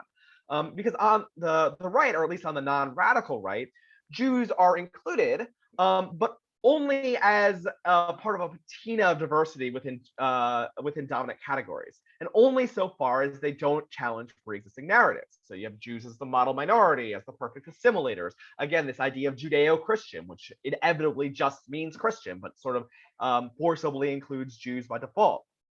And then the counter to this, from some elements of the left, is that if the goal of such literature, of this critical literature, is to remedy an exclusion, and Jews are assumed to be already included, either by virtue of their social power or their incorporation within this broader Western Judeo-Christian canon, then efforts to demand a uniquely Jewish perspective on a problem it's like the rich wanting to get richer, right? They already have it and they still want more. And so in either case, by seeding Jews into the category of white, or in a different way, Judeo-Christian, there's no need to think about Jews any further. And so it's not a problem that there isn't this distinctively Jewish literature incorporated into the intersectionality canon. And so the implication here is a presupposition that Jewish issues saturate social discourse, even though in actuality, there's frequently very little talk about Jews. And so one sees there's very much Jewish anxiety at our own efforts to demand inclusion in these spaces, because we're very concerned with, sucking oxygen out of the room or taking over the space, even when the interventions are very, very modest. There is a gap, and a noticeable gap, between the relatively small amount of attention anti-Semitism gets in the relevant literature, and the pervasive view that it gets disproportionately large amounts of attention. Jewish history gets written back into a larger category of white history, which has already been taken care of, and so calls for a specific focus on Jews is akin to the "what about a white history month" objection, which overlooks that as they say, every month is a white history month, but every month is most certainly not a Jewish history month. So there are three main impacts to Jewishness being read into and subsumed by whiteness. Impact number one is that for individual white Jews, again, for the Jew who looks like me, anti-Semitism is rendered unintelligible except to the extent that it can be racialized so as to plausibly deny Jewish whiteness, as in the case of Nazi Germany. But where that isn't the case, anti-Semitism becomes illegible. It's impossible to notice or comprehend because of Jewishness feeling as a subspecies of whiteness. Second, for non-white Jews, for Jews who do not look like me and do not have my racial background, the identification of Jewishness as epitomizing whiteness means that to the extent they identify as normatively Jewish or articulate specifically Jewish problems, they are in some ways whitened in the discourse, because again, Jewish equals white. And so when they articulate a certain problem that they might be having, it is coded as a white problem. And I actually saw someone argue this very explicitly, that non-white Jews, he said, are whitened by virtue of their Jewishness. And he did not mean it as a compliment. And then meanwhile, on the other side, to the extent that they diverge from normative Jewish practices, or they offer critiques of these practices, they're de-Judaized. And again, because Jewish equals white, so the degree to which they differentiate themselves threatens their Jewishness, right? To the extent they are held out distinctively and have distinctive problems from those of white Jews, it's taken as them no longer being Jewish and not necessarily being incorporated under the Jewish umbrella. And certainly one sees very frequently that non-white Jews disproportionately have their Jewishness overlooked or outright denied in circumstances when they are perceived as deviating or criticizing something that is associated with Jewishness. It's disproportionately taken to not just be an internal critique, but kind of taking the mask off and proving that they weren't Jewish to begin with. And then finally, insofar as Jews perceive the identification of Jews as white as an obstacle to the cohesive tackling of Jewish oppression, some respond by denying that Jews experience white privilege in any respect, the sort of "I'm not white, I'm Jewish" response. And so there was a sterling example of this when with Gal Gadot, when she became the the face of Wonder Woman, and there was an article by there was an article that was written this week that was kind of articulating why this is before Black Panther. So it was like, why hasn't there been this racial representation of women of color in superhero movies? And then someone wrote back, well, wait a minute, Gal Gadot's, she's Jewish. And then like just as responding to a group of Black women wondering about racial representation in cinema, it is remarkably tone deaf to say, no, there's no problem here because Gal Gadot. And so that, sense that the only way to recognize that Gal Gadot is path-breaking, right, is doing something important in a representational level, is to deny that she is nonetheless white, causes this sort of problem and sort of increases either or framework where the only way to make space for the unique and particular importance of Jewish representation or overcoming anti-Semitism is to just outright and flatly obscure any connection that Jews might have with whiteness. So here's the postscript to the paper. And I have two notes here, one on intersectionality and then a second on Jews as white. So the first is, when I was writing this, intersectionality was very much a bugaboo in the Jewish community, and that is certainly true in the public discourse, and it's getting worse. Eric referred to the moral panics around critical race theory. And the claim I often hear is that these fields are irredeemably hostile to Jews. Sometimes people say, well, the original theory, Crenshaw's articles, those are fine, but what it means in practice today is the problem. I think that is very clearly overstated.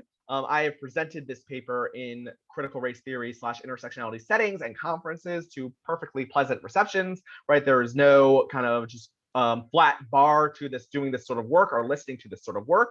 That doesn't mean there aren't problems or there aren't gaps. And if you read critical race theory, the literature is full of people identifying and critiquing these sorts of gaps. It is not novel amongst critical race theorists to say that critical race theory hasn't, incorporated this particular perspective or hasn't thought through this particular problem. That is very common.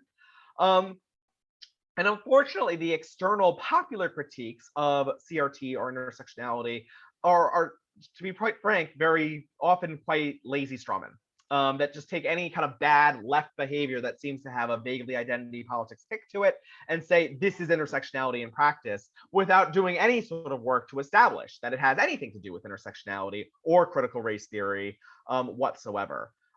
Certainly in this sort of, again, illiberal right-wing panic that's attacking critical race theory in schools, we see this all the time.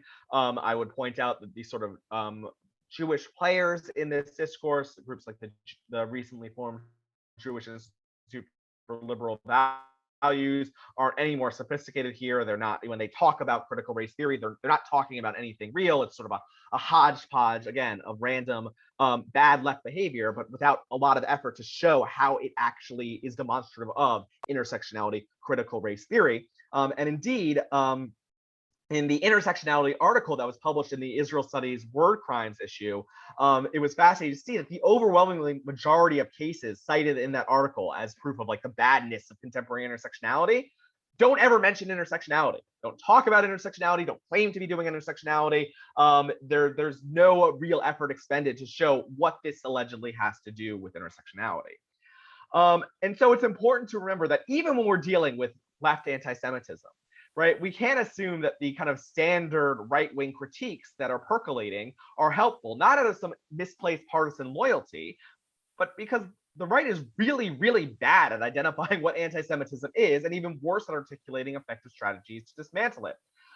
So we should be looking carefully at the actual conduct in question and applying rigorously our methods and our analytical powers to figure out what is happening exactly and what is wrong with it. And so hence this paper using an intersectionality frame to figure out how certain discourses about whiteness can perpetuate anti-Semitism without running to the simplistic opposite direction that any talk of whiteness and Jewishness is anti-Semitic.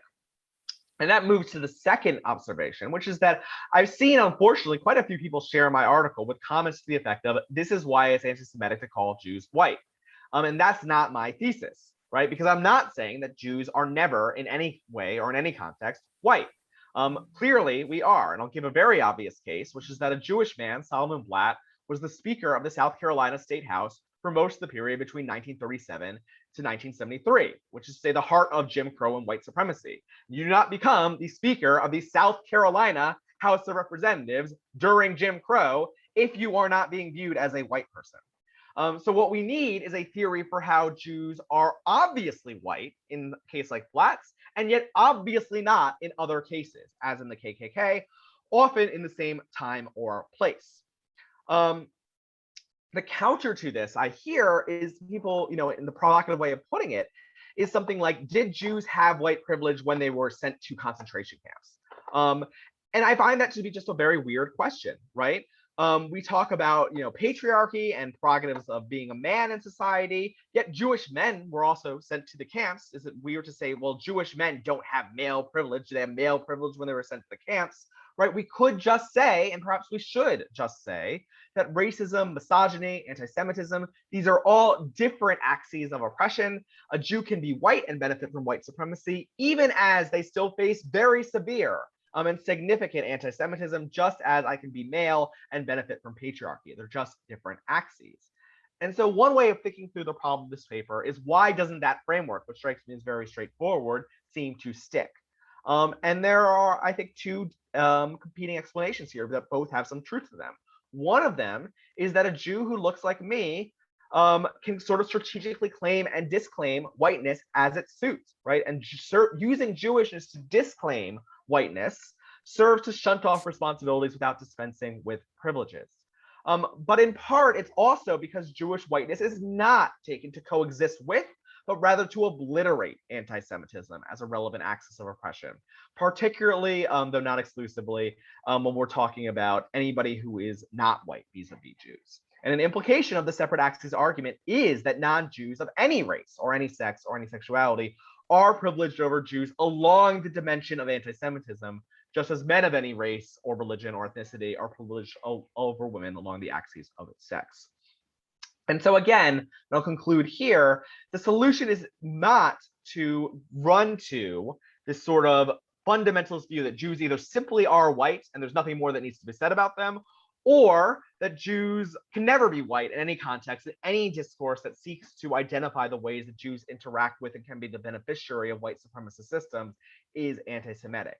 We need to be more vigorous in interrogating the relationship between Jewishness and whiteness.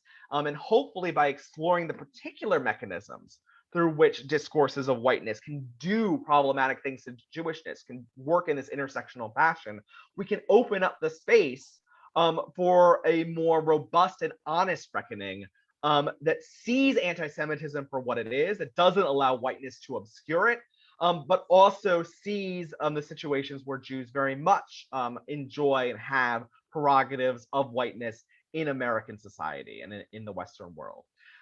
So we'll leave it there. I think I'm the last panelist, so I think at this stage, I think we're going to questions, and I'm really excited to interact both with the fellow panelists and the people who came here today.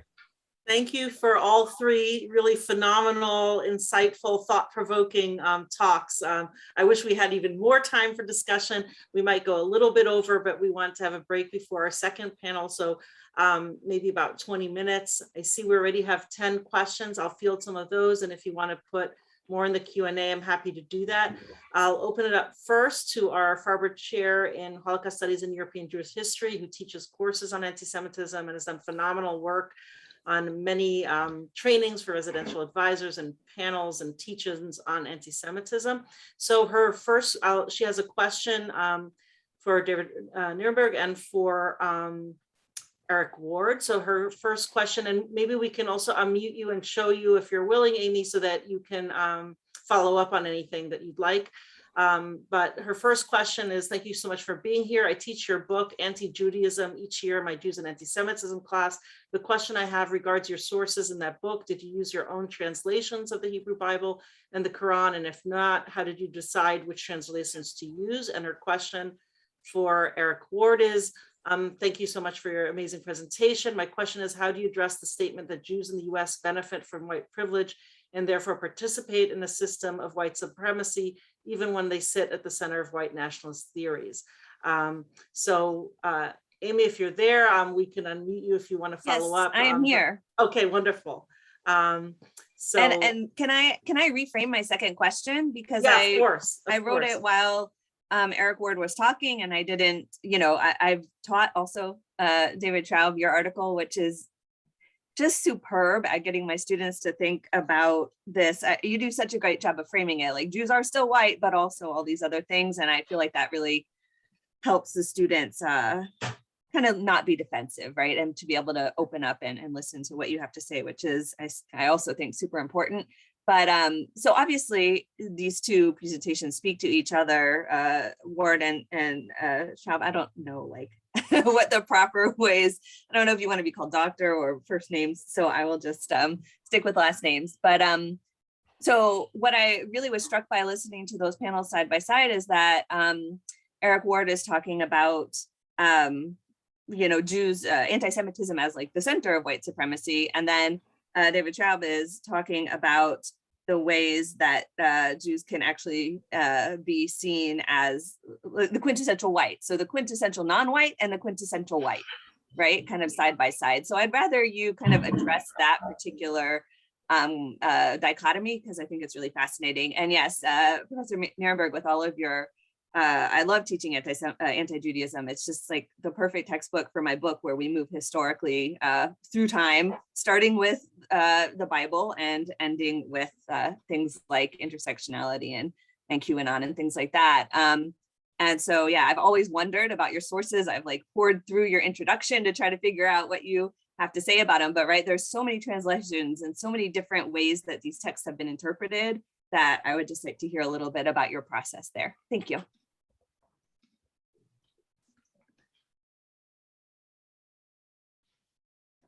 I don't know if there's any order in particular. Go ahead.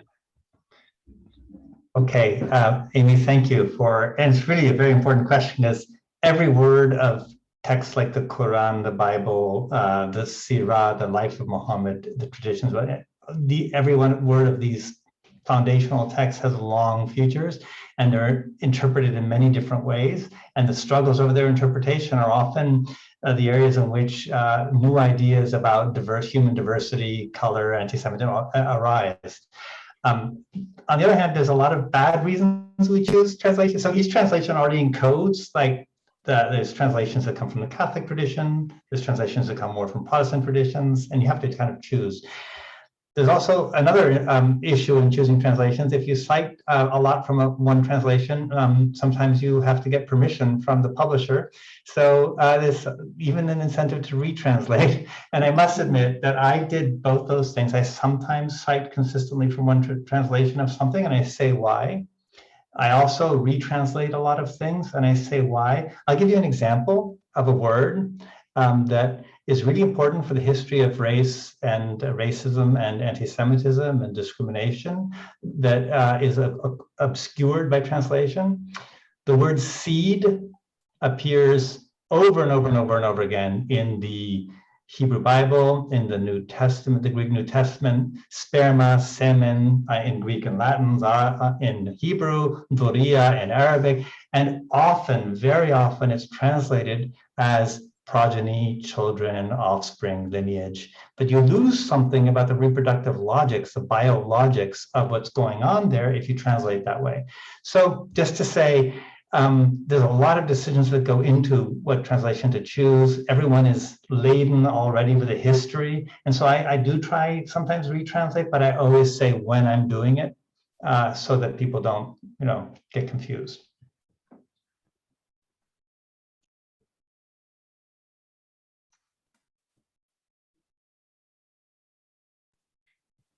Eric, you're muted. Yeah. Great. I'll come off mute. It's such an important question and conversation, right? The conversation around whiteness. I will say, as a person who's not Jewish, right? I don't spend a lot of time in that debate, right? Mainly, I've been invited into it, but I'm reluctant. In the same way that I'm reluctant to get into the conversation on definitions, and the reason why is think about it from my perspective as an African American. I'm actually not altogether that interested what non-Black folks think about how we define the issues that impact us. It doesn't mean that I'm not looking for that interaction and those conversations, but at the end of the day, right, the Jewish community has to define the definition around anti-Semitism. What I say is have a robust debate on that, right? Don't be so quick to land, but that's just my advice.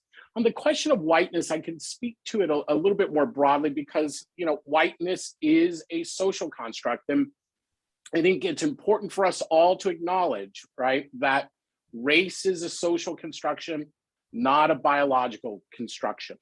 And that in the United States, right, Jews are placed as religious others, but they're also cast as a racialized other, right? And at least in my interactions outside the left in this country, largely cast as something other than white or the other white. So white society itself, right? Not people of color, not the left, place Jews in a somewhat different category. And I think most of the Jewish community recognizes that, right? So I want to talk about whiteness and then I'm going to come to privilege. So most of the Jewish community recognizes that. As an African-American male, right, walking around in society, for me, it's much more intuitive, right, than an academic study. I have lived in this country all of my life. My family has been here to the late 1700s, right? We fled Kentucky, right, because of a lynching, right, of Marie Thompson that happened in the community we lived in, right, and moved all the way west in the early 1900s. Here are some truths in my family that are just conventional wisdoms, right? White people, for the most part, don't have to worry about their cemeteries being desecrated. White people, for the most part, don't have to worry about people walking into their houses of worship, right, and committing acts of violence. Most white people, right, don't have to spend a lot of time wondering if they are white or not. The fact that the Jewish community has to do so suggests a little bit of a different dynamic. Now, look, I'm not a purist. I'm not looking, I tell folks, my job in life, right, is not to redefine race, right? My job in life as a racial justice activist who understands that the concept of race, right, is actually unhealthy to a democratic society, right, is to make it go away. So one of the frustrations in talking about Jews and whiteness is I'm not trying to reconstruct whiteness in American society. I'm not talking about people, right? I'm talking about a social construct that was used to organize society in ways that were deeply unhealthy for people, right? And the society we say that we want. So I think, you know, my sense is there is an over fascination with whether Jews are white in society. But the truth is none of us actually get to define who we are in a white supremacist society. Society defines us because it has the power to do so. It doesn't matter whether I'm biracial, I'm not, right? But folks might perceive that. Folks might perceive I'm multiracial, right? I have a multiracial family. That is also not true, right? People may perceive those things. I may even perceive those things. I may even understand, right, that race doesn't exist except as a social construct. But when I walk outside my door each day, right, society will define that for me. And it defines it for the Jewish community as well. I think the way to understand whiteness, I think David's done a phenomenal job at opening a discussion on this and bringing nuance and complexity. Are Jews defined as white? Sometimes. Are Jewish people, do they have white privilege? Sometimes, right? So does my niece, who you wouldn't even recognize is Black if she was sitting among you. She also receives white privilege when she is not connected to her family, right, or her community, right? Does that mean every Black person in America receives white privilege? No. In the same way, there are white Latinos, but we don't spend a lot of time arguing about whether Latinos get white privilege or not. There are a lot of Arabs who are also white presenting. We don't spend a lot of inordinate amount of time debating whether Arabs are white or not, right? In order to take seriously Islamophobia, or as I said with Latinos, in order to take seriously anti-Latino racism. So Jews are white sometimes, maybe temporary. Is there white privilege? Yes, though I think network often gets confused, right, with privilege. But I think that is also the nature of anti-Semitism. Anything that Jews do in the society are unconsciously already seen as nefarious, right, or somehow underhanded, right? That's the nature of anti-Semitism in our society. And I think Jewish network, right, the survivability of Jewish culture, right, is seen as suspect in anti-Semitic societies, which the United States is. So I guess I don't think I have an answer. Ultimately, we'll see whether Jews are white or not, whether it's temporary or not.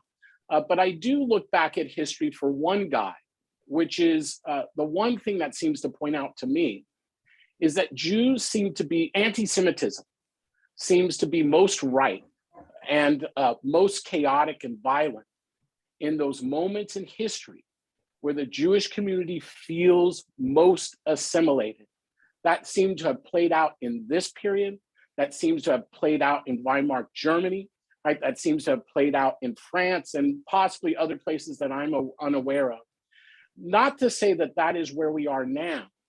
It's just to say that I think the focus on whether Jews are white or not is actually a distraction, right? It's an attempt to avoid the conversation on whether anti-Semitism exists or not. And it exists regardless of how the society chooses to define the Jewish community in this moment. I don't know if that's helpful, but those are the reflections that I would share back. And we should all be clear, the white nationalist movement in this country, which is ascendant, which has the most momentum as a social movement in this country, most influence within government, does not see Jews as white. And that we need to hold to. Yeah, Thank you so much. I don't have much more to add on top. The one thing I will say is, so when we go to, as I'm putting it, it's, you don't want to go kind of fundamentalist in either direction of either, there's no, it's any talk of Jews having being any beneficiaries of whiteness in the contemporary American context is anti-Semitic, or the only thing that one has to say about Jews is that they're white folks. And my experience is that so long as you do take, so we could have two hypotheses here, which is one, that all Jews want is that recognition that anti-Semitism is a significant reality. It's not marginal, it's not just on the fringes, that it's operative, and that it does complicate the whiteness case. And once you do that, we're quite willing to also have a conversation about the ways of which we're situated as beneficiaries of certain forms of white supremacy. That's one theory. And then the other theory is that really this is a way of kicking up dust again to avoid reckoning with, it's a form of denialism, a way of avoiding reckoning with realities of Jewish positionality in the American system.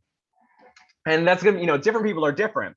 But my experience is really more in the former, right? And that if you do, put forth the effort and are very clear that when we're talking about Jewish whiteness, we're not using it as a way of evading or denigrating the existence of distinctive Jewish experience in anti-Semitism. Jews are willing, most Jews are willing to walk pretty far along the conversational line of talking about issues of how Jews can be implicated and beneficiaries of white supremacy and don't just sort of have this reflexive antagonism towards the entire line of discourse. And one place I witnessed this recently, it was actually in the California ethnic studies debate, which I watched. I was in California for much of it. I'm not there now. But for those of you who don't know, basically in when California proposed its ethnic studies curriculum, the first draft of its model curriculum had some deeply problematic anti-Semitic elements to it that there was a very, very, strong Jewish backlash to. And so the committee went back and it reformed and it revised the curriculum and produced something that was much, much better. That really did, which the original curriculum did not talk about Jewish experience in a sensitive and nuanced way. It's, I think, the first major public school curriculum that will talk significantly about Mizrahi Jewish experiences that I've seen in the K-12 context. And what happened after that was really interesting because you saw some of the usual, what we might call the usual suspects on the right, then try to rally again against this new curriculum because it was still talking about race, it was still talking about white privilege, it was still talking about all these things. And they were saying like, oh, this is still anti-Semitic, this is still anti-Semitic, even though they really couldn't point to anything in the new curriculum that was anti-Semitic. And by and large, the Jewish community in California kind of held the line on this and said, no, we worked really hard on this new curriculum. We hated the original one, but the new one's good, and we're going to back it up. The entirety of the California Jewish Legislative Caucus backed it. The JCRC of San Francisco, where I was based out of, backed it. And those who had kind of gotten used, I think, to just when they could kind of yell critical race theory or critical ethnic studies, press the button and see the panic go off, were a little bit surprised to see that they weren't getting traction amongst the mainstream Jewish organizations. And they were actually standing pretty well alone. And the consensus Jewish position in California, or at least the majority one, was favorable to having these sort of robust discussions once it was assured that Jews were genuinely going to be a part of them and that Jewish experience is going to be taken seriously. Sorry. And the moral of the story I take from that is that the best way to fight anti-Semitism on the left, right, it turns out, is to insist not on abandoning it, but on including Jews with vigor, to tell Jewish stories honestly, to incorporate our narratives into broader accounts of racial, ethnic, and political justice, and to stand firm against efforts that suggest that the fight for Jews is divorced from or antagonistic to the rights and equality of other marginalized, discriminating groups, that there is something separate, that these are in competition with one another, and that instead, by working within this framework and demanding the place at the table, and then once we get that place at the table saying this is a table worth preserving, we won that fight. And there was a great article in Haaretz that was just titled "How California Jews Won the Fight Over Ethnic Studies." And again, as someone who participated in this very indirectly, but and somewhat from afar, it was a really proud moment.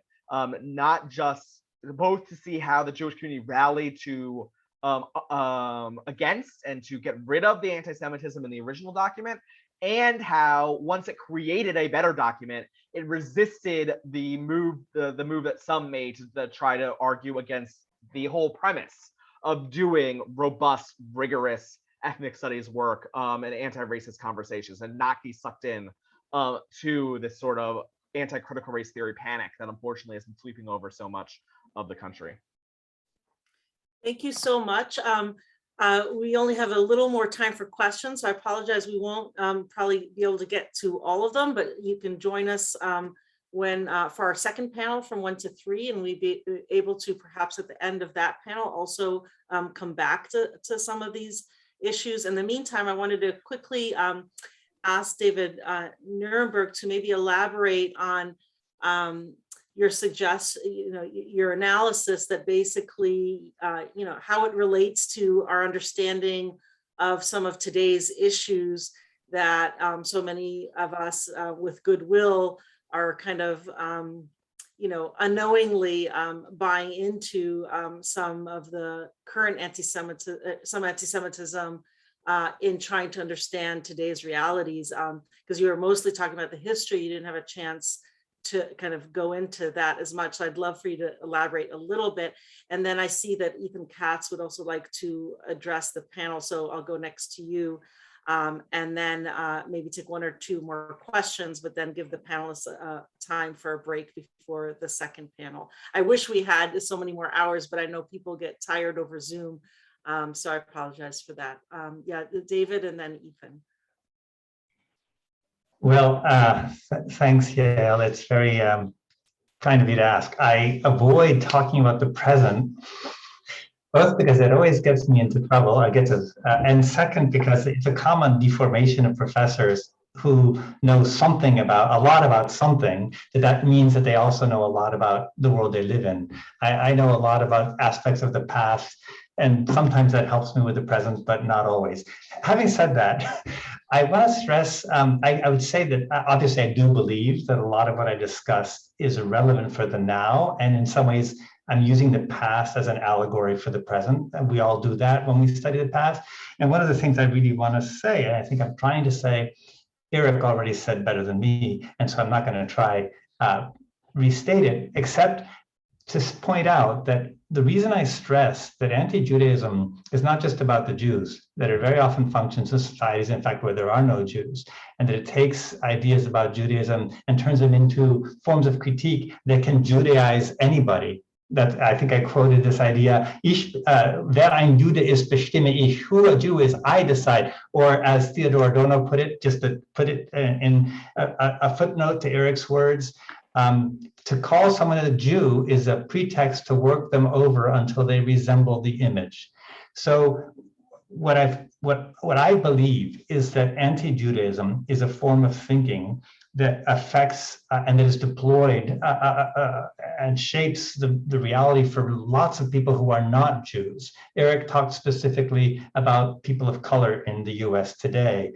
But I would add that if we look backwards in time, to even take the example of the Nazis, hundreds of millions of people suffered from the belief, the consequences of the belief that Judaism was controlling the world. And that includes tens of millions of Soviets. It includes Americans branded as Jewish capital. It includes many, many different people. In the Islamic world, I think it's easy to show how thinking about Israel, thinking against Israel, trying to overcome the Judaism of the world has created situations in which Muslims all over the world are not empowered to confront the conditions of their existence and to improve them because of the governments that deploy those kinds of ideas and put them to good work. And I think you could point the same to almost any society, the way in which anti-Judaism, anti-Semitism structures reality, is deployed to structure reality in ways that affect the conditions and possibilities of life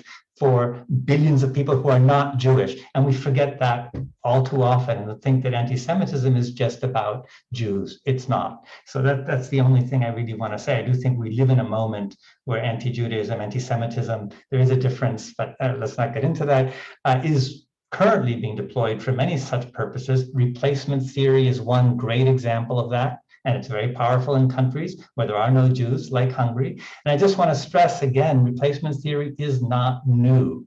Replacement theory, we can find it already in Kant's writing on anthropology. We can find it in treatises from like an anonymous treatise from 1804 with the title, Indisputable Proof that the World, Humanity, Christendom, and all states will have to perish unless Jewish men are promptly slaughtered and Jewish women sold into slavery, and that argues that it's precisely because Jews are the sole cause of the white racist degeneration, because they look white, or as Kant called them, the Palestinians living amongst us.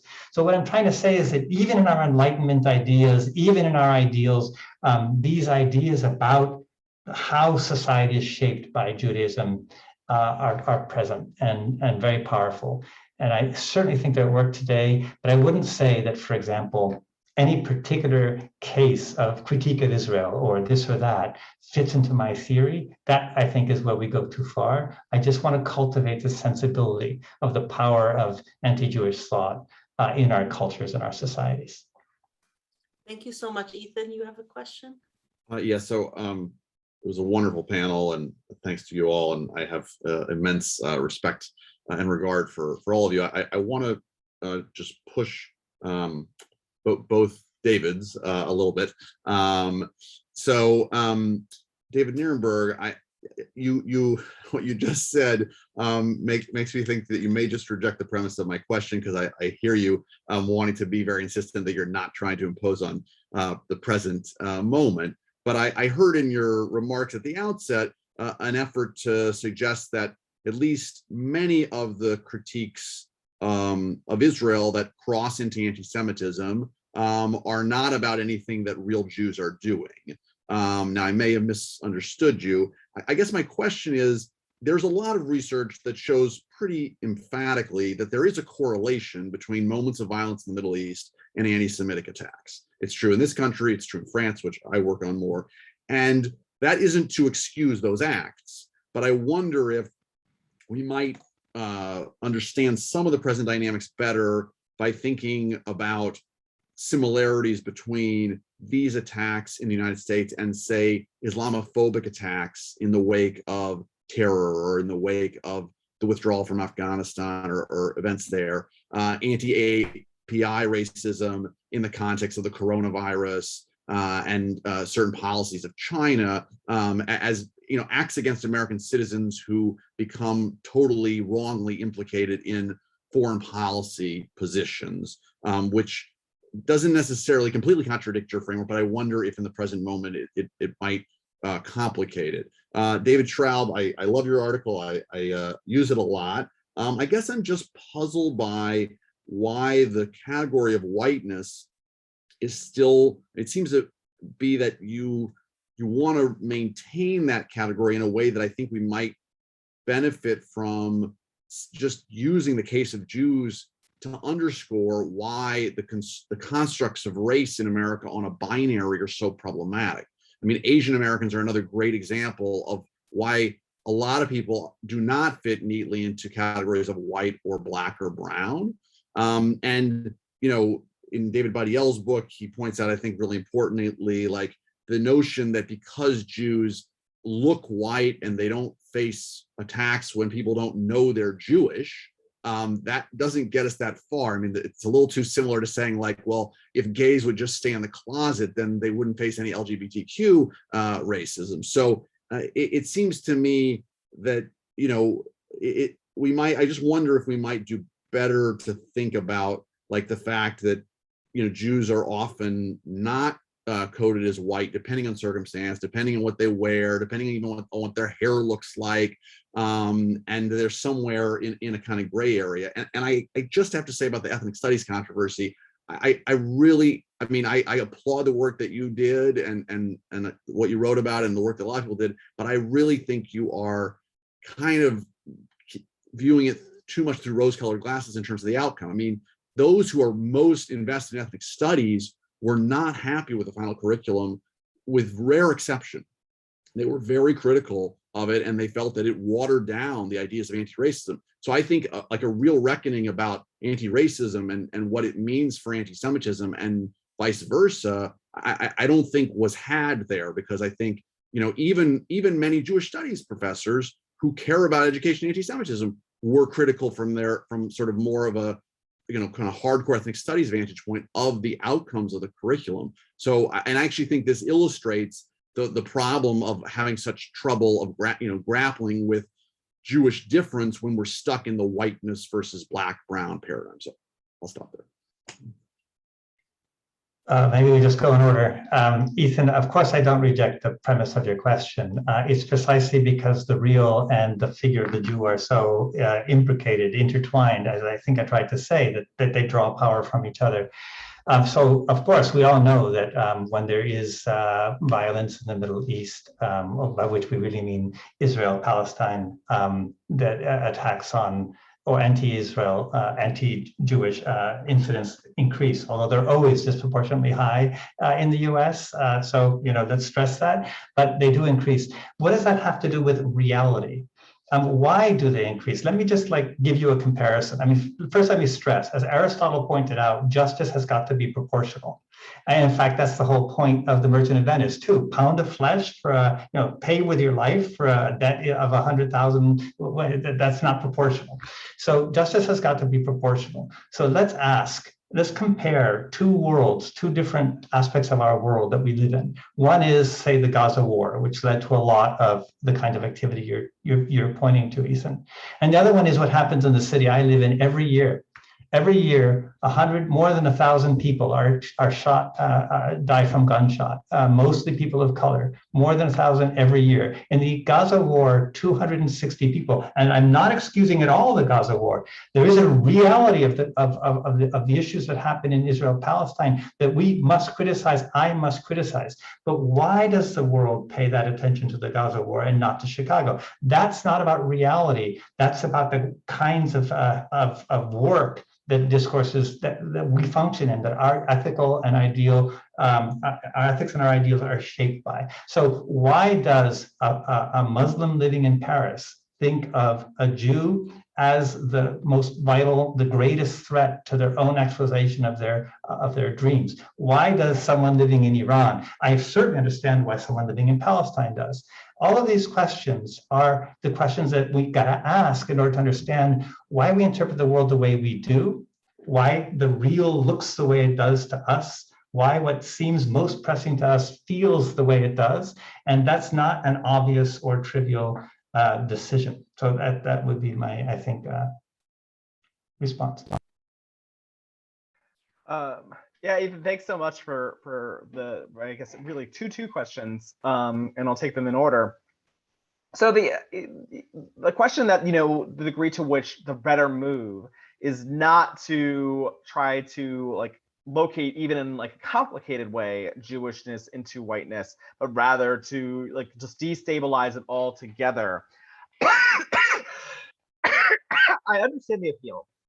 I don't think it quite works. And I don't think it's something that we can just kind of opt out of, of the kind of systematic racialized structure that exists in the United States context. And I don't think we can just pull Jews out of it altogether, even granting all the complexities that I'm putting forward. So one thing I'll say is that for the most part, if I'm if I'm meeting someone new, and I introduce myself, and at some point it comes up that I'm Jewish, I very rarely, if ever, get someone saying "Oh, my mistake. I thought you were white." Right? It doesn't, for them, at least in their head, it doesn't. It's an update of information, but it's not something where they think that they mistook my whiteness once they found out my Jewishness. That does happen, right? There are people for whom Jewishness is incompatible with whiteness, and they put that together. But I don't think that's the primary case, and so it's not quite akin, I think, to this situation of the closeted gay man,